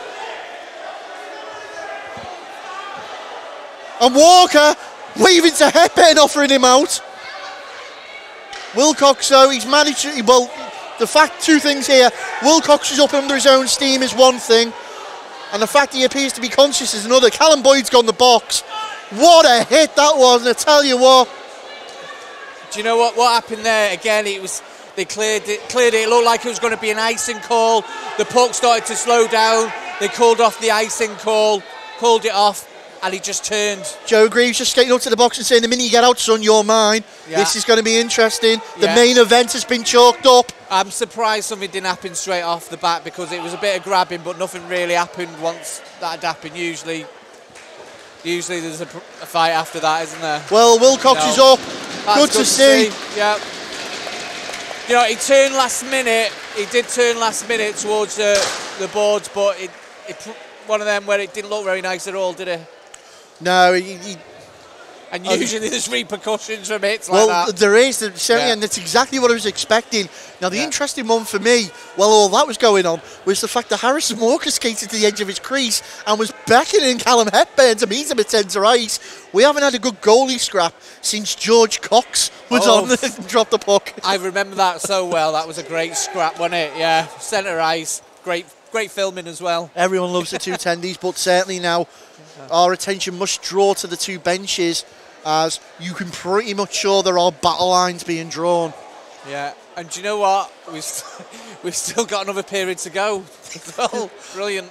And to think, we're giving this away for free, Steve, for free. And to think I've been sat at home lying on the sofa watching TV. Yeah. Get yourselves down to your local hockey rink, guys. Make sure you're catching the action, supporting your team. Or if it's, a bit blustery outside and you don't fancy venturing out the house, make sure you're looking at our back catalogue here at Drop the Puck. And you can, you lounge around the house in comfort while you're wearing some of our Drop the Puck merchandise available on our Facebook page. Cheesy little plug. But now I can see Mike Gilbert talking to the officials. He's not happy. He's saying it's been boiling over for a while. That hits just the cherry on the cake. Do you know what they're probably saying is, why did you call the icing? Because it clearly went down. It clearly went over the goal line, but you didn't call icing. If you called it, the hit wouldn't have come in.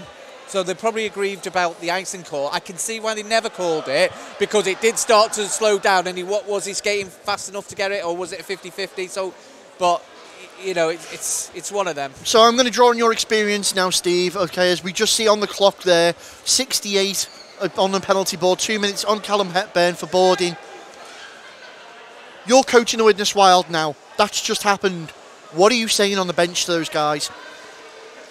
I'd have been emotions. I would have been a bit annoyed. Like no one had done anything after a guy had hit our guy into the boards like that. But However, you know, when you get your mind back into, you go, right, okay, we're in this game here. Let's not spoil it. We're right in this game. Let the board do the talking, isn't it? And it's a charging call that's been assessed now to Boyd. 5 minutes, which will see him, unless the Wild score, well, even if the Wild score, it won't make a difference. No, so that's him done for this period. Yeah. So make it count now. Make exactly. It count. Yeah.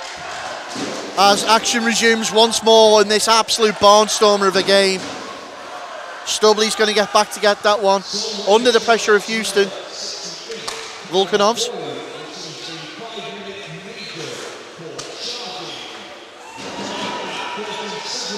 Now, with his eyes up the ice, Fairlong Stubley, release that pass to Volkanovs. Goes all the way over to Robinson. Robinson winds up, takes a shot. Puts it away to Greaves. Well, Greaves was offering to take out Boyd, and he's done it in another way now. Well, there you go, hit him on the scoreboard. Look at all that time and space he's got coming in from the point there. He could have put it either side, he had so much time. It's now Widnes Wild 4, Solway Sharks 3. And what's great about that goal as well is it's come within 30 seconds of the 5-minute penalty. So there's still 4:30 to go on the power play. Well, is this the opportunity now for Widnes to get hold of the game by the scruff of its neck and tilt the ice in favour of themselves? It certainly could be. And then even let's think about it from the Solway coaching the bench there. They're probably a bit furious that he made a stupid hit and cost them a 5-minute penalty. Well, either way, Widnes straight back down into the Solway zone. Shot comes in there from Stubley. Out to Volkanovs. Volkanovs decides to go back to Charnock, back to Volkanovs. This quite a formidable power play unit now. A lot of prolific scorers out here. Volkanovs decides to take the shot into the chest of Hepburn. 1:57 remains in the period. 3:58 on the power play. Yeah, that incident there, the 5-minute penalty, the hit, that could be very much a turning part of the game.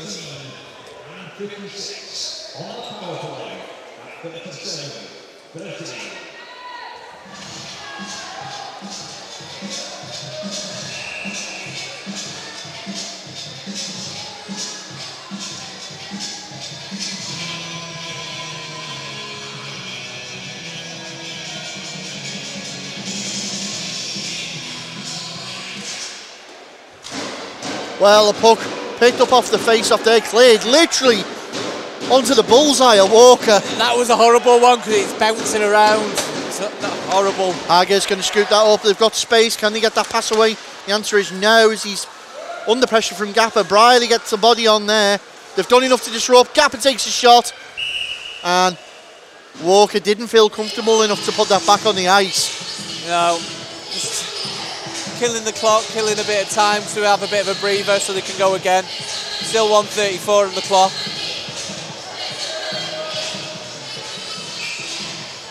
Face-off will be left-hand side of Walker. Bentham's right over here, so he's watching his space just for this skater here, it looks like. Wilcox is going to skate back round, feeds Briley. Briley up to Barlow. Barlow dumps over to Hyde. Hyde decides to spin and dump it in. He's taking a hit for that one. Well, Hyde's going to... It's like he's injured a bit there. Yeah, he's going to literally crawl off the ice there. And now back up the ice. Come the Wild with Stubley. Stubley gains his own. And they're saying there's an offside there on Barlow. That was tight. 1:07 left in the period. 3:08 on the penalty. And a Wild desperately looking for another goal to inch the lead ahead.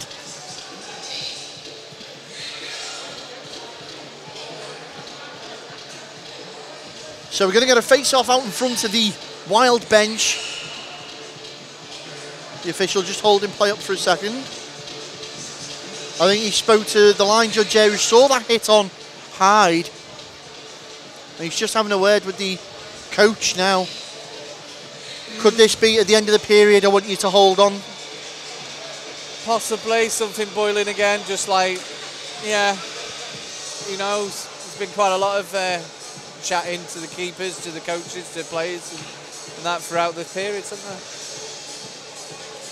And you can see it's like trying to get control of the game. A little bit, yeah, you know, but it's slowing the game down a little bit as well, isn't it? Because while this is happening, it's just slowing the game down. Yeah, the momentum, the adrenaline wears off, the momentum slows down. Yeah.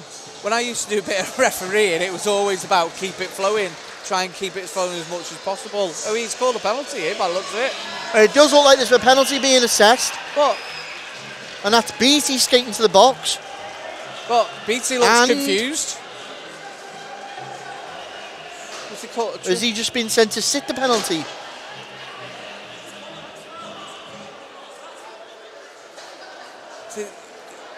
Gilbert skates over.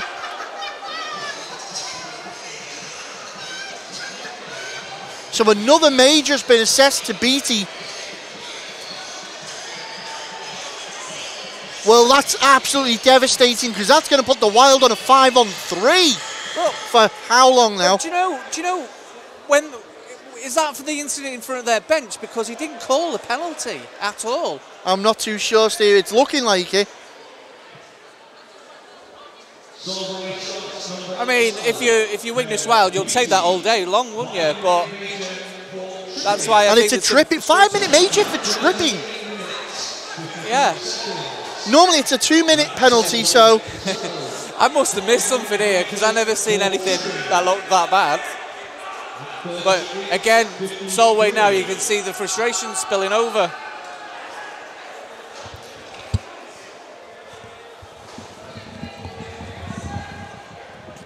Yeah, some of the frustration spilling over. I think they'll be glad to just get in after the 1 minute, isn't it? 1:07 left on the clock.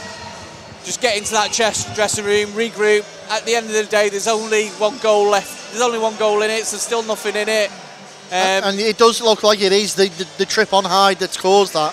So therefore, yeah, for the next 3 minutes and 8, Solway Sharks are on the receiving end of a 5-on-3. And 5-on-3, yeah. We've spoke about it many times here on Drop the Puck. 5-on-3, you must score. Always scoring a 5-on-3. That's always, you got to. Yeah. As the Wild start rotating that puck around into the final minute. Shot comes in from Volkanovs. Gilbert's posted out in front. Shot comes back in from Charnock. Kept alive by Volkanovs. Can they take this into the third period, or will they get another goal now? 45 seconds remain. Stubley walks the blue, feeds back to Volkanovs. Back to Stubley. You can see Greaves over there on the far side. Greaves winds up, shoots. Comes off headbends, blocker. Back out, Stubley keeps the play alive. Charnock tries to beat out Bentham, who gets there first, tries to clear it and does so. So that was good play by Solway, just to take out the passing lanes as best they can. Widnes passing it around really well though. The clock slowly getting chewed up with 17 seconds remaining. Volkanovs goes coast to coast, takes a shot. Leg pad saved by Hepburn. Hager back to Volkanovs, looks for a man out in front, no one there, goes round the back of the net. Finds Stubley inside the blue, leaves it for Howe. Greaves lets one rip there, and there's going to be your period. 2:01 left on the penalty assessed to Boyd.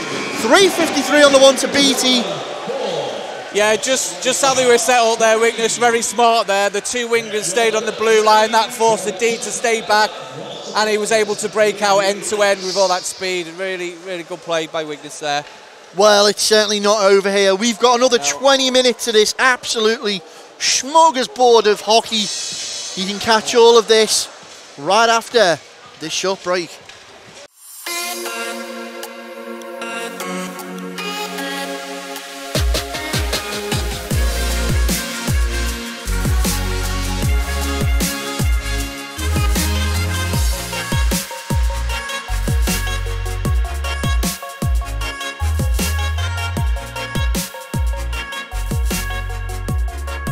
Brakes and Sons sponsor Drop the Puck.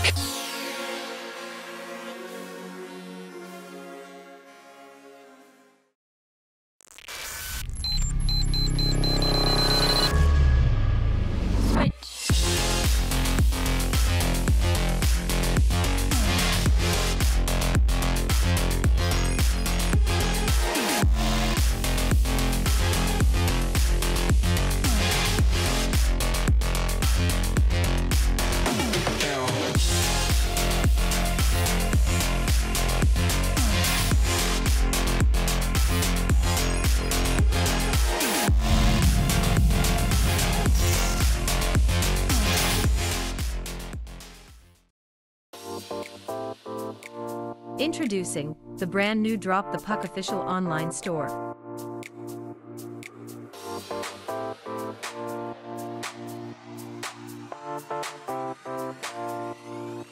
Choose from a wide variety of items including hoodies, t-shirts, and hats. Ranges include children and adults. Sizes from small to 5XL.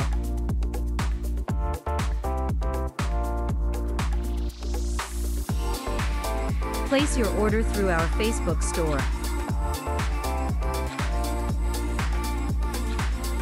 Simply select your size and click message.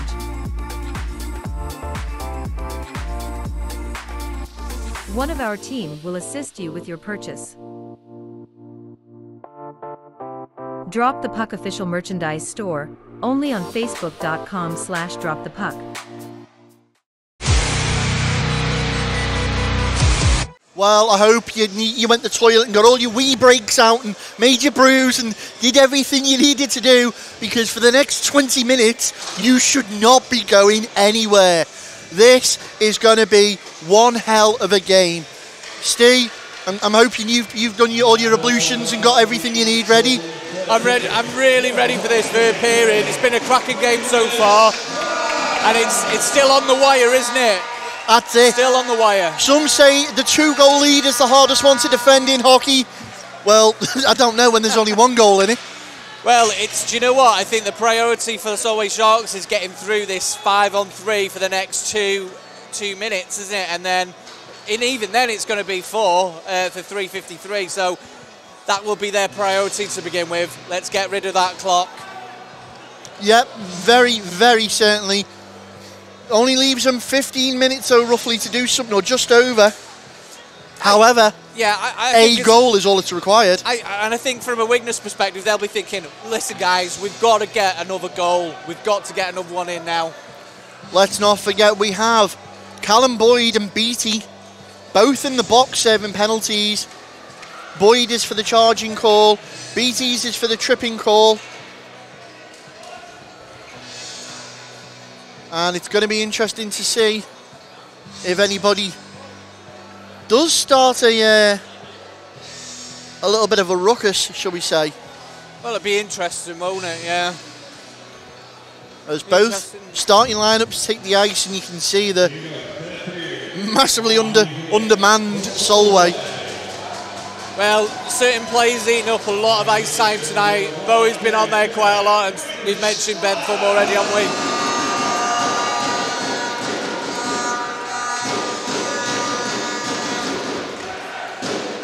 Mr. Ryder takes to the centre dot, and Bowie and Gilbert going for the face-off. I was just going to say on the 5-on-3, Gilbert's out there for the power play. Greaves and Charnock is supporting forwards. Interestingly, Volkanov's playing D. Well, he's not really D, is he? Do you know what? It just opens up that little bit of space, dropping that guy who's got the legs to go into D. You see it quite a lot. And here we go as we start this third period. Widnes Wild 4, Solway Sharks 3, all to play for in this North 1 Moralee Cup semi-final. Right now, technically, it's 7-6 on aggregate. Shot comes in early. Hepburn, puck taken away from him. Stubley works around to Volkanov, takes his time, takes another shot off the blocker of Hepburn, up and out of play.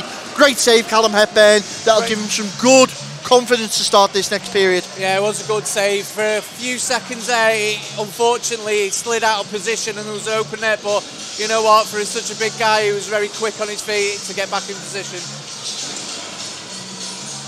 Face-off will be right-hand side of Hepburn.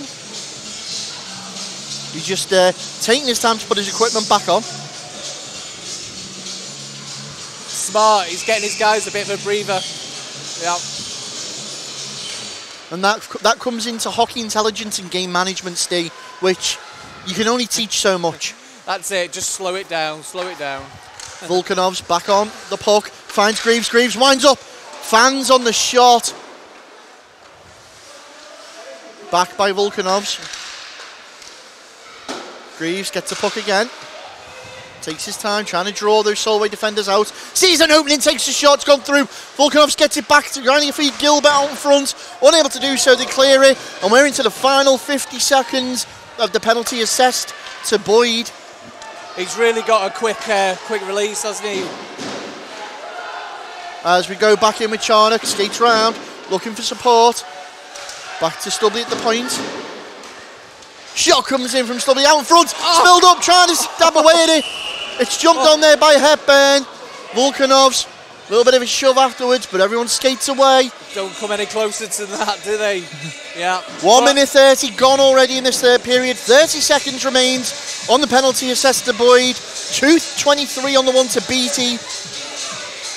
Wild still on this 5-on-3 power play.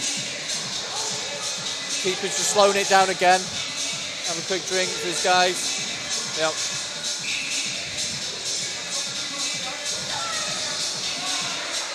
Face off, unsurprisingly won there by Widnes. Taking the time, Wilcox. Hager tries to put it in the middle there. And again, second bite of the cherry. And it's cleared away, and it was Barlow who couldn't quite put the puck on net. 10 seconds now remain on the penalty to Boyd. He gets up and stretches his legs. You got Hyde banging on the plexi for the pass. However, Stubley's going to bring it through himself. Stubley, as the trapdoor opens, Boyd's back on the ice. It's 5-on-4. Shot comes in, absolute beamer by Hager. Kept alive though. Hyde once more. Good to see he's back on the ice. And here comes Boyd. Breaking out, it's a 2-on-1 situation. Boyd shoots and it sails wide of the net. It'd have been a crucial short-handed goal if he scored that for Solway then. However, back up the other end with Barlow. Barlow tries to put it through, can't get past Tonar.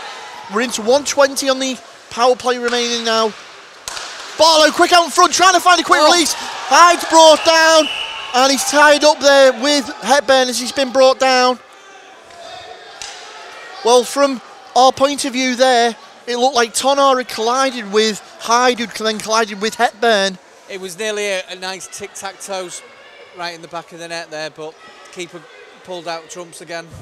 Yeah. And got injured on the process. But flicking back quickly to what we've seen happen from Callum Hepburn for the last 2 face-offs then, could this little bit, I'm not saying he is, but could this be a little bit of dying flare just to get a breather back for all the lads? Well, do you know what? It's a bit of smart play, isn't it? Because like the same guys have been out there for the 3, the 4, you know. So it just kills the game, slows it down a little bit. It might even draw a penalty because the referees come to the box here. I don't know. So he looks like he's winded. It didn't seem to be a penalty on the play. Now the big noticeable thing to take from here, Steve, and I should have mentioned it earlier. Solway have only travelled with 1 netminder, so Hepburn is the only netminder. You know what? Yeah, that could be play a factor, couldn't it? So, is he trying to do everything he can to make sure he stays on the ice? Either way, he is up. He's moving around under his own steam, which is good. And it looks like we're going to get ready again.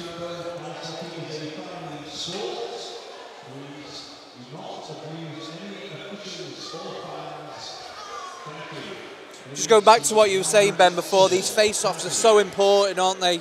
You know, and Widnes have been quite good of late on these power plays with the wing, and they've won it again. Yeah. Yeah, as we go back into the action very quickly, cleared away there by Bentham, and Hepburn doing what he needed to do there and just slowing everything right down, taking all momentum out of Widnes. But here they go again with Stubley, throws the shoulder. Decides to dump that back. Volkanov's a little bit too much on his shoulder there for that pass. He's managed to recover it though. Gets a body on from Bentham, dumps it around for Hyde and Greaves at the point. Greaves takes a shot through traffic, almost redirected by Bentham into his own net there. Volkanov's under pressure, gets to go for Greaves. Greaves takes a shot and he's put that right into the roof. Right, yeah. 30 seconds now remain on the penalty assessed to Beattie. Yeah, just going back to what I was saying earlier, like Greaves plays up front usually, doesn't he? But they put him back on the power play on the D because he's got a really quick release and a great shot. 16:37 remaining in the game.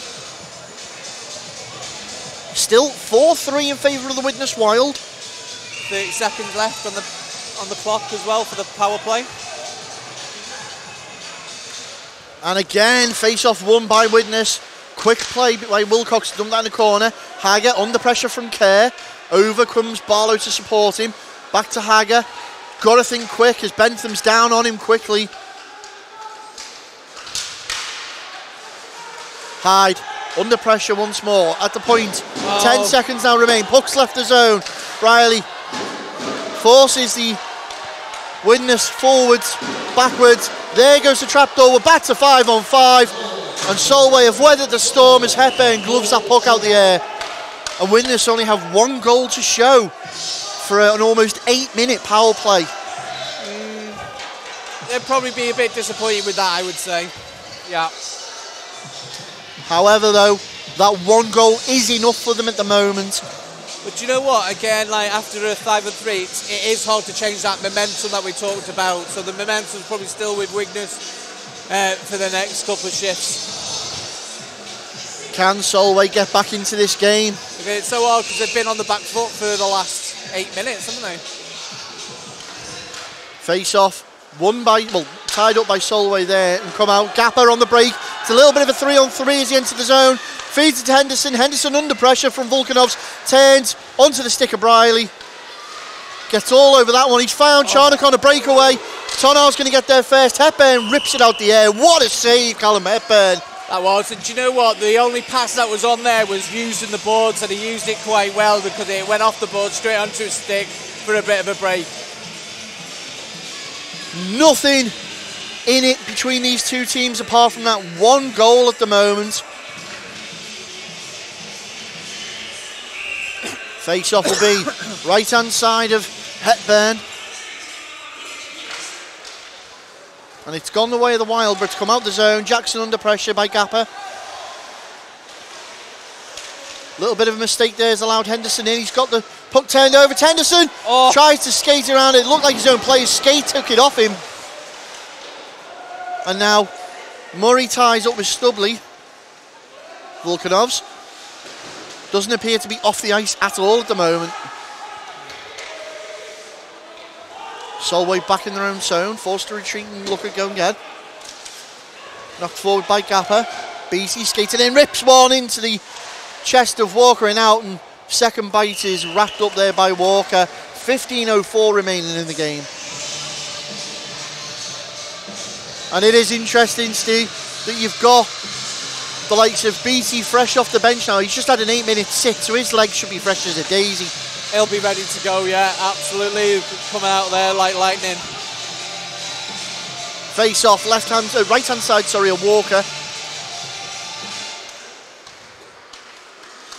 Face off goes the way of the Sharks, who take the shot early and comes off the boards behind the net. Wilcox gets it round to Greaves, who can't clear the zone. And again, Wilcox just taking command of that defensive unit. Finds Greaves, Greaves skated over, decides to take the shot on, forces a save out of Hepburn. Gilbert can't get the rebound. Crane just nestles that one in and manages to feed it to Craig, his teammate. Craig gets the body on the boards out in front from Hager, who's putting the body on now, which you don't often quite see around here. Greaves takes another shot, another kick-out save from Hepburn. And Widnes starting to go through the gears again as Solway break down that right side. Shot comes on through traffic turnaround. It was TJ, Tom Jackson And Hager's taking a shot, and it looks like it's come off into the face of one of the Solway players. But either way, Barlow skates onto that one. Matt Barlow, take a bow. Now that was a nice first time shot. Again, that high slot has been the key tonight's game, and straight in the back of the net. Lovely goal. Well, unsurprisingly, Solway have skated straight over to the officials, and they're saying that it was Danskin who was holding his mouth after that challenge, or the shot from Greaves. Well, I know we talked about it earlier, but maybe that's the karma from the third Solway goal. Possibly there is. I don't know, there's a lot to argue about that goal, really. I don't know. It looked a great goal, good goal. Yeah. Either way, it's now Widnes Wild 5, Solway Sharks 3. But yet again, we've seen a goal where it's worked in the corner to a guy in a high slot and no one's picking up that guy. And to be fair to Matty Barlow, that was an excellent first time shot. Well, again, the official takes his position in front of the timekeeper's bench as he starts another consultation with the players.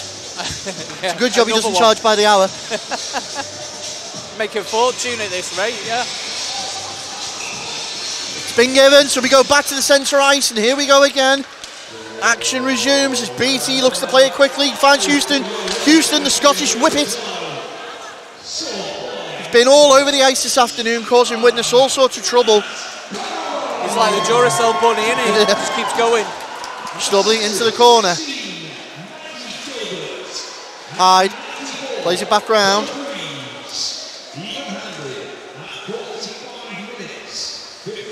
Taking the time now, trying to find possible outlet. Solway decides to ring that round. Robinson gets over there, allows Jackson in on the puck. Held up against the boards now. Comes out with care of the Solway Sharks. It's come out the zone, forced them back, Houston. And Kerr, draw out Hyde. Looking for the pass, dumps it in. Turns straight back around by Stubbly. BT. Under the forecheck of Charnock. Volkanovs seals that one out and decides to dump it in. Can't quite make it past the official, and turned around by Henderson once more. And Murray chases it down. Murray behind the net. Shot comes in. Comes deflected from one side of the rink to the other. Tonar takes his time, takes it through. Tried to gingerly put that on net, looking for a cheeky little redirect.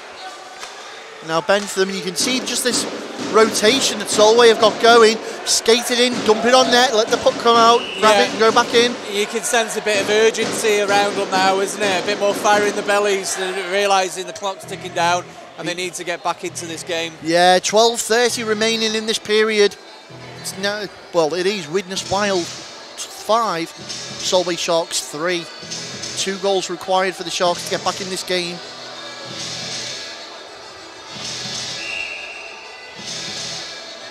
Face-off will be left-hand side of Walker. We've got the stretch guy this side as well.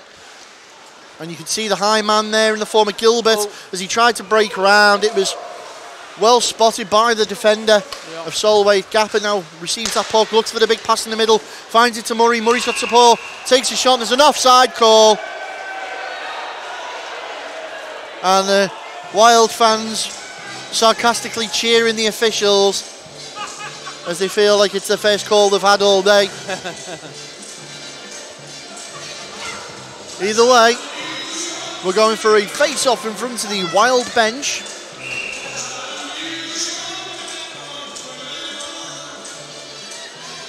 You can see now you've got Gilbert, Greaves and Barlow out there. Solway though, however, looks to dive forward with Boyd. Jackson knocks it forward once more. Barlow in a good tussle there with Bentham. It's come out on Bentham's stick. Miscommunication there has allowed the Wild back in. Greaves gets over to Gilbert. Gilbert tried to find Barlow, skating back in. Still alive is Gilbert. Well, that was a great read there. Walker out of his net. Dangerous move, but it's paid off.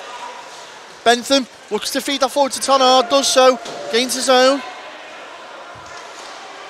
The official just got in Tonner's way again, so he's not happy about that one. Bentham looks to play Solway forward with Henderson. Tied up in the skates of Hager, who feigned the shot. And well, it looked like he was already on his edge, and a little bit of a nudge just put him down. Not too much in that, really. Houston turns around for the Solway Sharks. Once more looks to go up ice. Tonner in the slot, takes a shot. Great save, Walker off the leg pad. 11:07 remain. Another shot comes in off a stick. Up and out of play, and that's off the stick of Dan Hyde.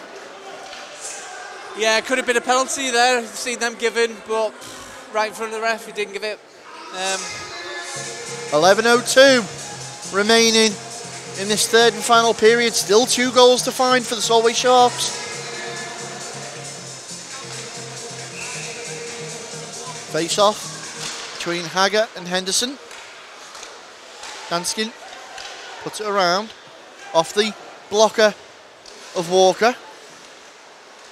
Riley giving Henderson a hard time. Looks for an man out in front. Riley gets a stick there. There's a collision between Murray Not been called, and Wilcox there. And the forecheck pressure of Hyde forces Hepburn to play that puck quickly. Solway looks to break forward through the neutral zone. Decides to dump it in straight into the glove of Braley. And it is a lot of dump and chase hockey coming from Solway now, as it's dumped in one more time. Quick line change for the Dumfries side. Skating is Danskin. Danskin decides to take the shot. Braley, full body block. It's gone out. Yeah, and Hager called it for it there, and he has it left the zone. Yeah, good to see, putting the body on the line to make sure that shot doesn't go in there. 10 minutes, 3 seconds is all the Sharks have to get back in this game.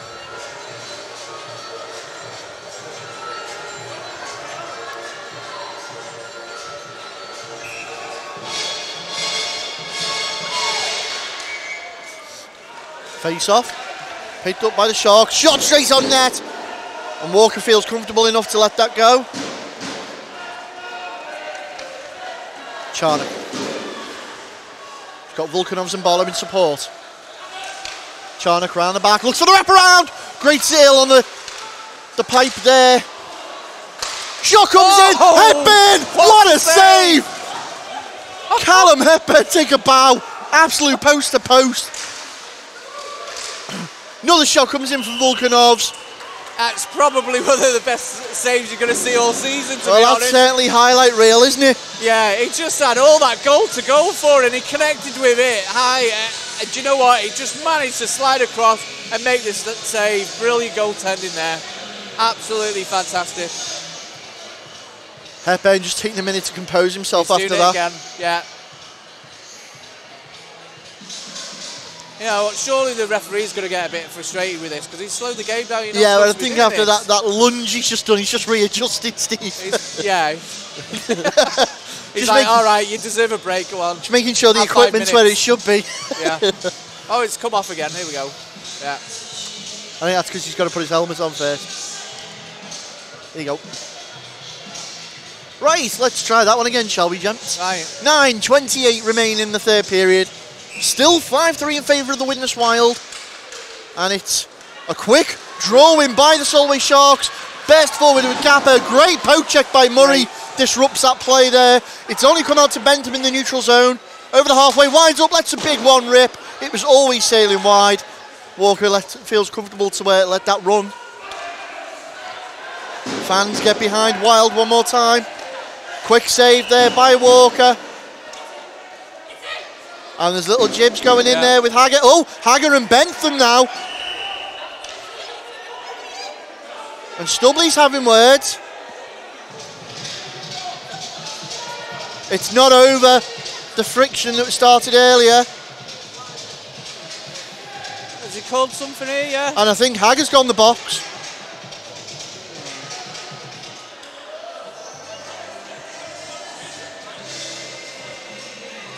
Well, Rich Hager's being sent to the box. He's evening it up, I think. Is it? As is Gapper. Yeah. To be honest, didn't look much in that. Right, so Gap has got 2 minutes for cross-checking. That's 2 minutes for roughing from Hager. So we've got ourselves another 4-on-4 situation. Well, opens up the ice, doesn't it? Yeah.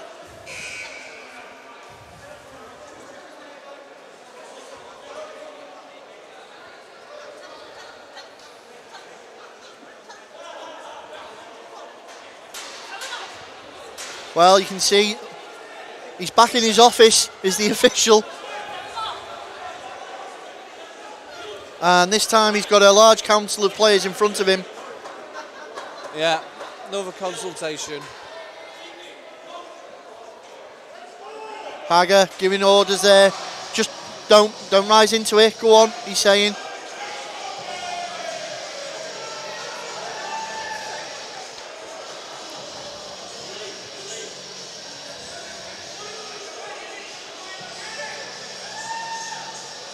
Some last minute instructions being issued there by Hager.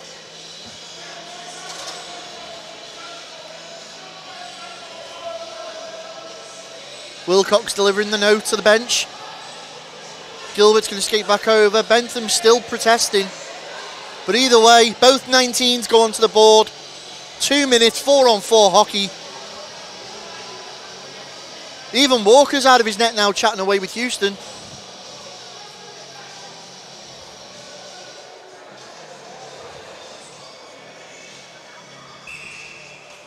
Here we go. 9 minutes 4 remaining in this period. Charnock with the draw win. Immediately goes to push it forward. Bentham takes a shot through traffic. In fact, Tonar, sorry. Right into the chest of Walker. And do you think there was a little bit of head games there by Houston trying to get into Walker's head? Could be they've got to pull out all the tricks now, haven't they? Clock's ticking. 8:58 left. Anything. Do what it takes to get the next goal. Will he reset and go again? Face off again, right to one side of Walker.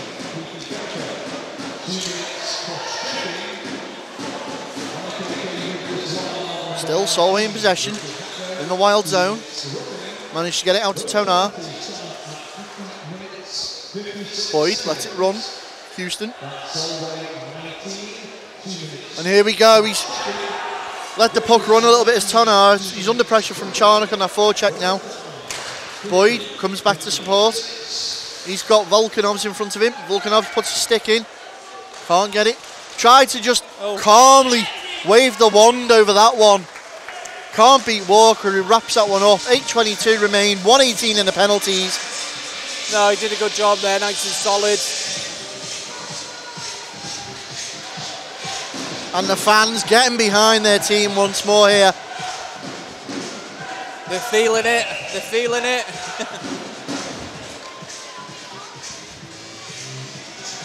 Face-off will be left-hand side of Walker.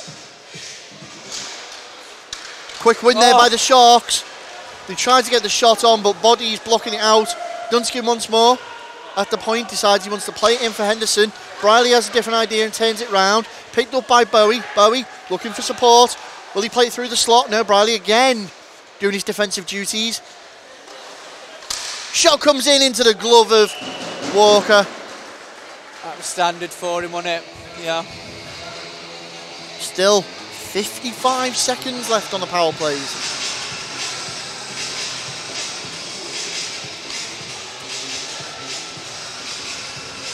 .7:59 remaining in this third period. In the Widnes defensive zone to the right hand side of Harrison Walker.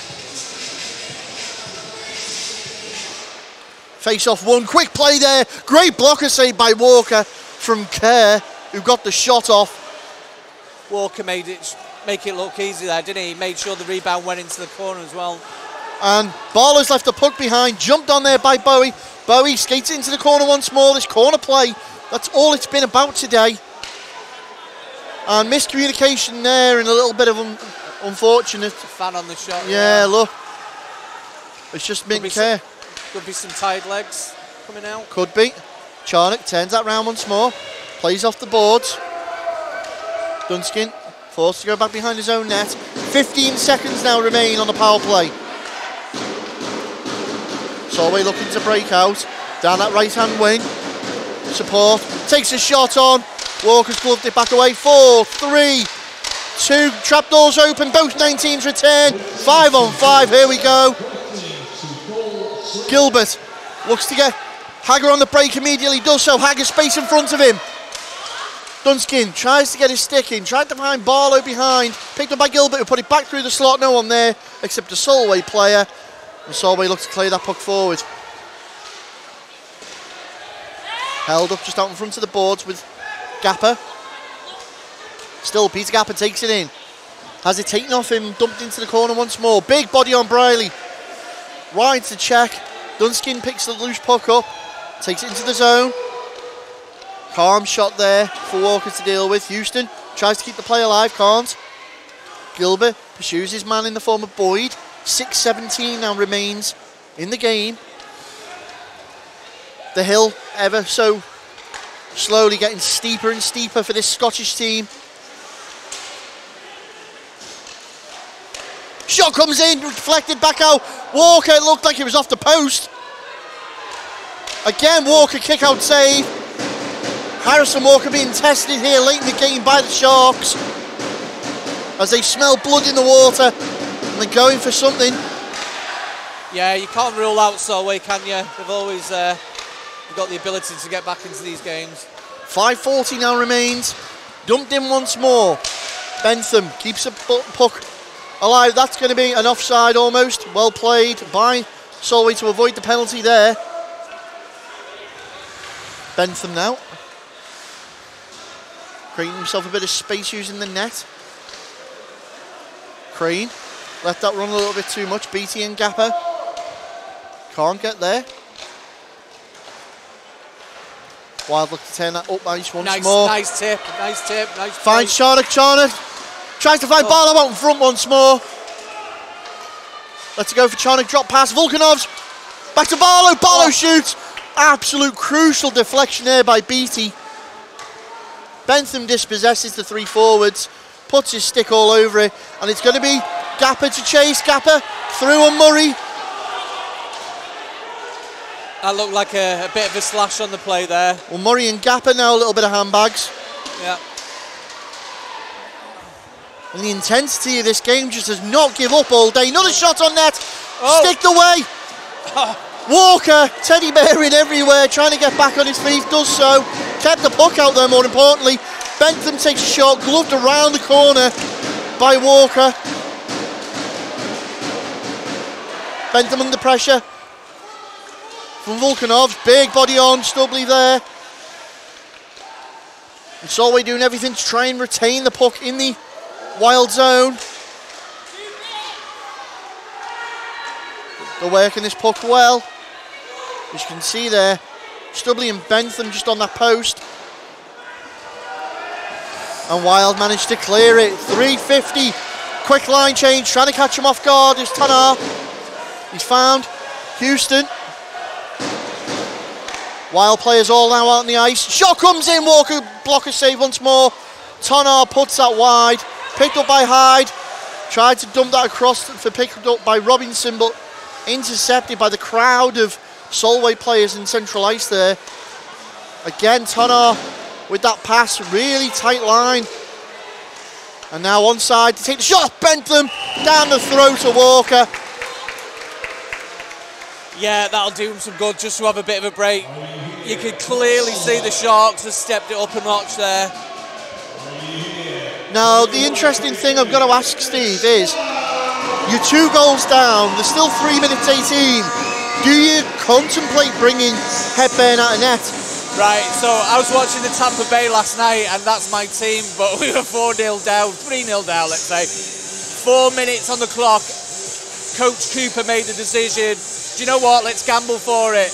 And he took the keeper off at 4 minutes. Okay, that time it didn't pay off, but sometimes you've got to take a risk, so who knows? You do start seeing the keepers come off earlier and earlier these days, rather than the last minute. Because actually, they need 2 goals here, don't they? They do, very much so. And then, argument's sake, let's say that they score that important 4th goal. Do you keep Hepburn off, Or do you put him back on for the face-off till you've got possession? Yeah, put him back in until you get a face-off in their zone or possession or something, yeah. Well, either way, Haggard a full pelt there down on Bowie. Robinson just dumps it in, and that's all the Wild are doing now. Yeah. Absorbing the pressure, dumping the puck away, forcing Solway to use all their energy, coming back up the ice. Yeah, just take away the middle, that's all they need to do. Yeah. Houston can't keep that puck in control. Falls onto the stick of Hyde. That's a silly icing, if it was. No, he's called it off. Hyde gets there. Tried to get that over to Barlow. Great pass. Barlow in the corner, pursued by two Solway Sharks. 2 minutes 24 now on the clock. Kept alive by Greaves. Pushed forward once more to Boyd. Boyd gains his own. Can he get round Jackson? He does. He gets a shot off. Shot comes back in. Fan. Oh, it's loose. There we go. They start to get scrappy again. A bit tasty behind the goal, yeah.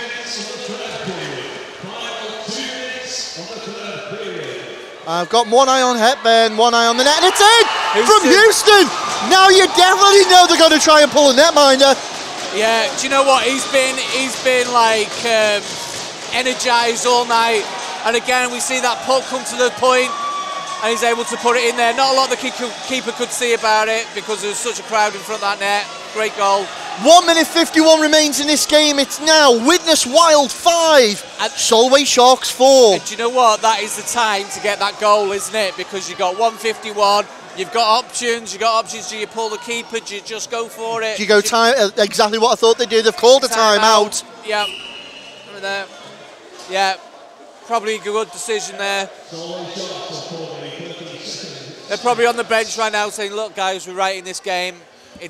What do we do about it? Keep it running. That's all they're going to do. You know they're going to go to 6 men. It's almost inevitable. They'd be saying, do you know what?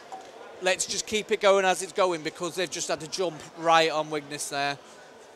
And potentially, if they get this goal, Steve, overtime hockey for the second game in a row. Wouldn't that be fun? Yeah, wouldn't that be fun? You know, I think on the Widnes bench it'd be like, look guys, we don't need to do anything silly.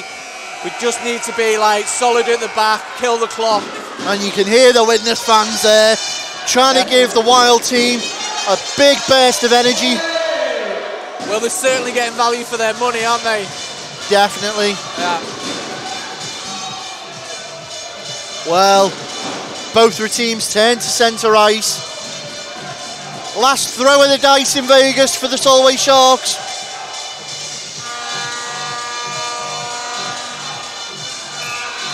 You can almost hear Coach Thompson saying he wants a new hat. Where are we going with this one?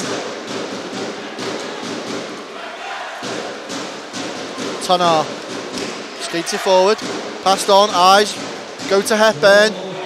Hepburn's in his starting blocks. Just happy to clear the zone there, which is probably the right move. Tonar under pressure from Charlie. Played a 4-on-1 as well, just taking away that middle. Yeah, the 4. Widnes men boxing out the neutral zone. Right. Unfortunately, Hager there creeping over the line. A bit of a silly one. Yeah, I think it ran away from his stick, though, to be honest. But it's just costed a face-off in their zone. And Hepburn has gone to the bench. It's now 6 skaters out. Well, for the Solway Sharks. This is what they wanted, a face-off in their zone. All or nothing. If you're watching this on YouTube, it's one thing, but to be here in the rink is another. Here we go. Face off. Won by Widnes. Desperately trying to clear it forward. Intercepted by the Sharks with Henderson. Plays it round. Wilcox going to be first man there. Gets his stick on it. Kept alive by Bentham. Fallen back to a Widnes player in the form of Wilcox once more. Hager's over there trying to trap the puck. They've kept the puck alive. Out runs once more. Bentham takes a shot through traffic. Apologies, not Bentham, that was Gapper. Bentham positioned into screen in front of the net. Oh. Missed pass there. Shocking. Yeah. Kerr forced all the way back. Under pressure at Charnock once more. Looks to dump that in. Picked up to Wilcox. Will he have a go? Chris Wilcox shoots on net. Just wide. Then surely that's an icing call then. Well, it's picked up by Charnock.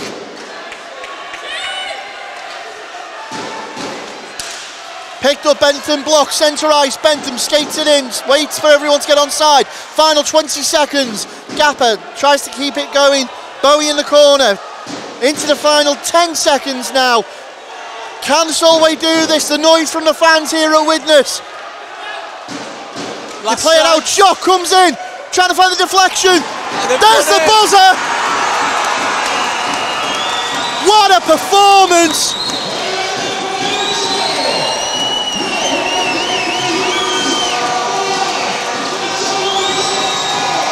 It was a hard work performance by the Widnes Wild there. And Harrison Walker piled on by his teammates.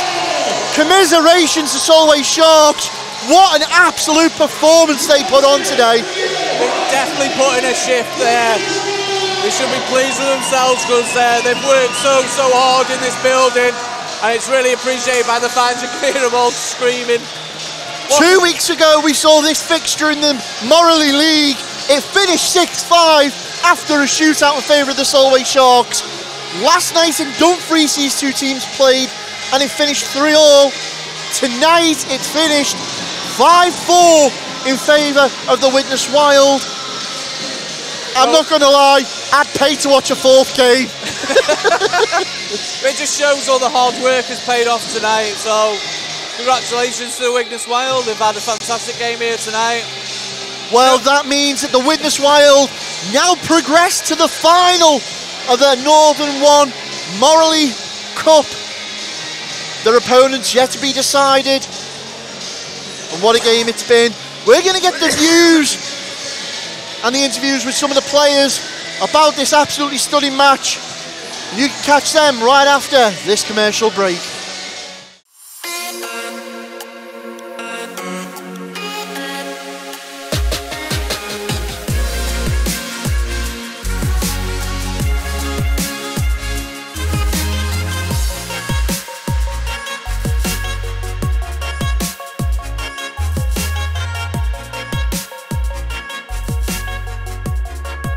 Brakes and Sons sponsor Drop the Puck.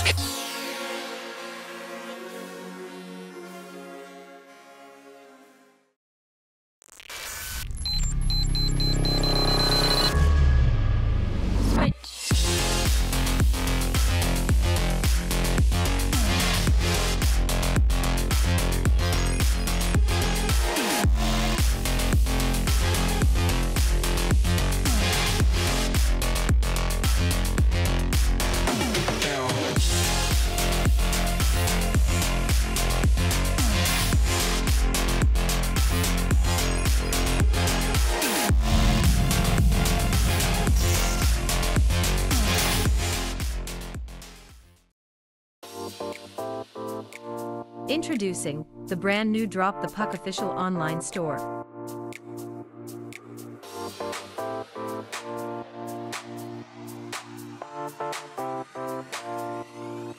Choose from a wide variety of items including hoodies, t-shirts, and hats. Ranges include children and adults. Sizes from small to 5XL.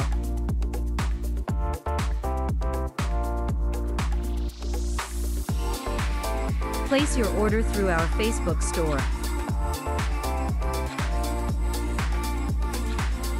Simply select your size and click message.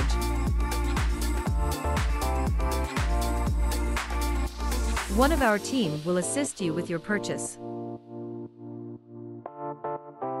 Drop the Puck official merchandise store, only on facebook.com/dropthepuck.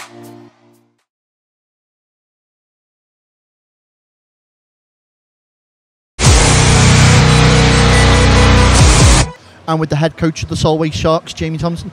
Jamie, what an absolute performance put on by the lads there, but unfortunately just not enough. Yeah, look, we left it too late. 3-3 in our own building last night was major disappointment for us. I think we had 35 shots against 16 on against last night, so we should have came in here up. We didn't, and we just didn't get the rub of the green a bit tonight. But full credit to Widnes, they didn't give up. They fought hard, and probably over the 2 games they deserve it. Well, one of the standout players for me has got to have been netminder Callum Hepburn. Callum, we've spoke about before, an absolute unit in the net. It doesn't take much to fill the rest of the goal, but he was certainly called into action a few times tonight.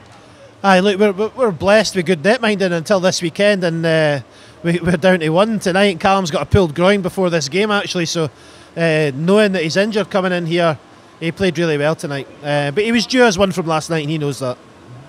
And we used the word on drop the puck a few times now, but sometimes games can win and be lost on the discipline. There was a few penalties there tonight that I'm sure you're going to want back. Yes. No, I can understand completely. What does the future now hold for the Solway Sharks? All focused back on the league? Yeah, look, I mean, we're a team that will brush this off and move on. I really hope Widnes go on and push for it. I think their addition to the league has been a great thing. I think the setup you've got here is fantastic. But for us, we're sitting top of the league now. We unfortunately have a 3.5 week break, and then we go into Whitley away in the league. So we're going to skate all through Christmas and make sure we're ready. That we're fully focused on making sure we don't slip up in this league now. That's it. Well, it's been an absolute pleasure having you here tonight. The lads have given us a hell of a game, and we wish you nothing but the best of luck for the future. Thank you very much. We'll see you again. Yeah, thank you guys. All the best. Thanks. I am joined at this time by head coach of the Widnes Wild, Rich Hagger. Rich, what a performance there by the guys. Oh yeah, I think everyone on our team today has given 100%. I couldn't have asked for anything more. We left it on the ice, we made some changes after the first, and it worked for us, and we've got the result. Well, we haven't seen the commentary. It was like every lad was skating his last shift. There was heart, there was passion, there was energy in every shift. What was the mentality coming into today, especially after last night? We just wanted to leave everything out there. We wanted to make sure that they know they'd played a game and that they'd been up against us. So we did that. We've done more. And as I say, we've got that win that's taken us to the final. Now, there has been a core of obviously Widnes players that have been with you throughout, but we've had players drop in and out through injury or other means. You've had the addition of a few come back, the likes of Mike Gilbert, Kieran Fairlong, Joe Greaves. How much of an importance has it been to have those guys back bolstering the squad? Oh yeah, they bring experience, they bring speed, they bring a different aspect to a game that allows us to play in different ways as well. So that's what we did at the end of the first. We changed up the lines and the way that we played, and that's what people like Greavesy, Gilbert, Fairlong, people like that allow you to do. Obviously, we've got to manage some of them back into the team because they've only been back a week or so. So it's good to have a big squad to allow us to do that as well. And I'm pretty sure as much as you wanted to come away with the victory today, it now means there's another date further down the calendar you've got to fit in. But attention draws obviously next. I think it's Sheffield you've got. Sheffield have given you a game and a half before now. What needs to be changed from this to take into that? We just take every game. I think we've got Solihull Saturday, Sheffield Sunday. So we've got another double header coming up. We prepare for each game as it comes. We don't look ahead. You've got to take each game, especially in this league, every team seriously, and you've got to take them at face value. Every team plays a certain way, so we prepare for that each week, and we make sure that we're prepared for that team. So we'll do that again next week. And lastly, we don't really like to focus on individual players because we entirely understand it's a team effort. But the spotlight a little bit was nicked tonight by Harrison Walker, who absolutely stood on his head. Yeah, I think over the both legs, to be honest, Harrison was outstanding. Stood on his head, as you rightly say. Yes, it's a team sport, but without Harrison at the back there doing the job that he's done over both legs, helped us get that win. And he's a great keeper. He's a young keeper, and he's got a bright future ahead of him. Excellent. Well, Rich, we'll catch you again. I believe it'll be for the Sheffield game next week. But until then, we wish you best of luck and see you again soon. Thank you very much. Well, there you go. I said it. I called it at the start. I said we were going to get a thriller. All the cards are on the table, and I think both teams. Widnes came out differently to me. In my eyes, it looked like they were going on the offensive straight away, whereas we normally see them sit back and soak up a little bit of pressure, testing the water. But I think they knew from the night before what they had to do, done their homework overnight, what short sleep they got, and took it right down to the wire, and of course stolen it now. So they've won them, got themselves a place in that final. Well, yeah, you know, Widnes literally did come flying out the blocks, which, like you say, they would normally sit back. Solway, however, you know, I think they came out to feel out how Widnes were going to play tonight, and I already think that caught them on the back foot because Widnes came straight down at them. I mean, Steve, you saw the game tonight as well. Was it just me, or did it seem like it came out in second gear already? It didn't come out flat, it came out belting and then just slowly picked up. Yeah, maybe that's due to the game last night, you know, so, you know, this is probably my first senior game that I've watched this season, and wow, what a game to be invited to, so thanks for that was brilliant. Yeah, Solway, well, you were doing nothing in the car park, so I thought I'd get you on. Just chucked me out of the car park. I mean, there's no rinking inside anyways there, so. Yeah, I mean, to begin with, Solway came out, the usual, really organised, fast skating, but do you know what? Credit to Widnes Wild tonight. They worked hard, they worked the corners, they managed to get a lot of productivity from in front of the high slot. You know, we've seen some great goals come, and actually there was a couple that were near misses as well, wasn't there? There was a few there that could have... Yeah, a couple of open nets in that first period, yeah, so close. So one of the turning points I found in that game was with the decisions around the penalties, because, you know, like we said during the game, on a 5-on-3 you should always score, and you know, they got the 5-minute penalty, then they got another 5-minute penalty. Yeah, and within the first 30 seconds, obviously they grabbed that quick goal. Yeah, and it was almost 8 minutes worth of whatever was left, and nothing came of it. And then what I did notice as well, there was some of the guys, especially that Benthel, we all talked about him on the ice. He was on the ice for so long, so killing penalties, it just takes out your energy level, especially if you had a game last night. But the Wild kept on clawing away. They kept on digging in deep. We mentioned about the work rate tonight. Every guy put a shift in. You could, as their coach, I guess he could have asked for any more, because they worked the socks off tonight. Every shift, they made it count, didn't they? Well, I think I said it right from the start. It's who wanted it more, and you could see that both teams were going for it. But then it got to the point where Widnes had got ahead, and they wanted it a lot more. They weren't prepared to give it up then. Well, I think it was a number of the penalties that didn't go their way that kind of swung it that way. Widnes realised that they weren't going to get helped out in the form of the officiating way, so they literally had to do everything themselves, and that was the turning point. I mean, for me, you mentioned turning points.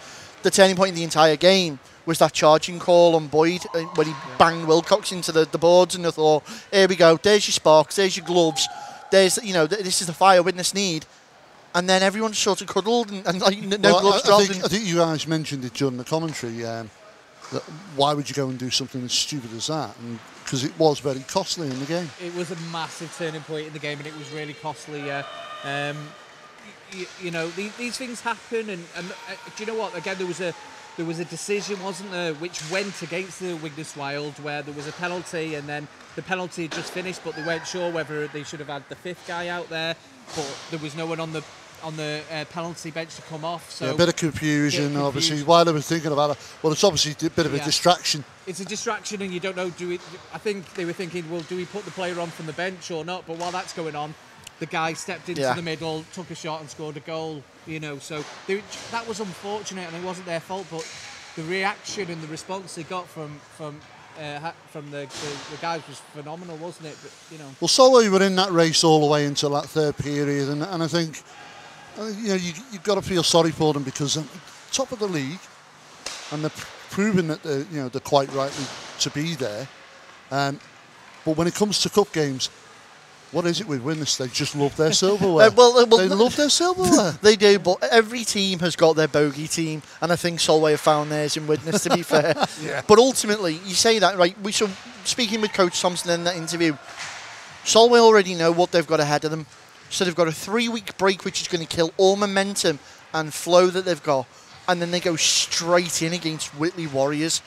What a game that's going to be. Yeah. And right now, unfortunately, I don't think it's going to favour the Sharks. They're kind of title deciders, really, aren't they? When top of the table clashes like that, and you know, it's a shame we can't cover games like that, but you know, that's the way it is. But we do bring you great games like this one today.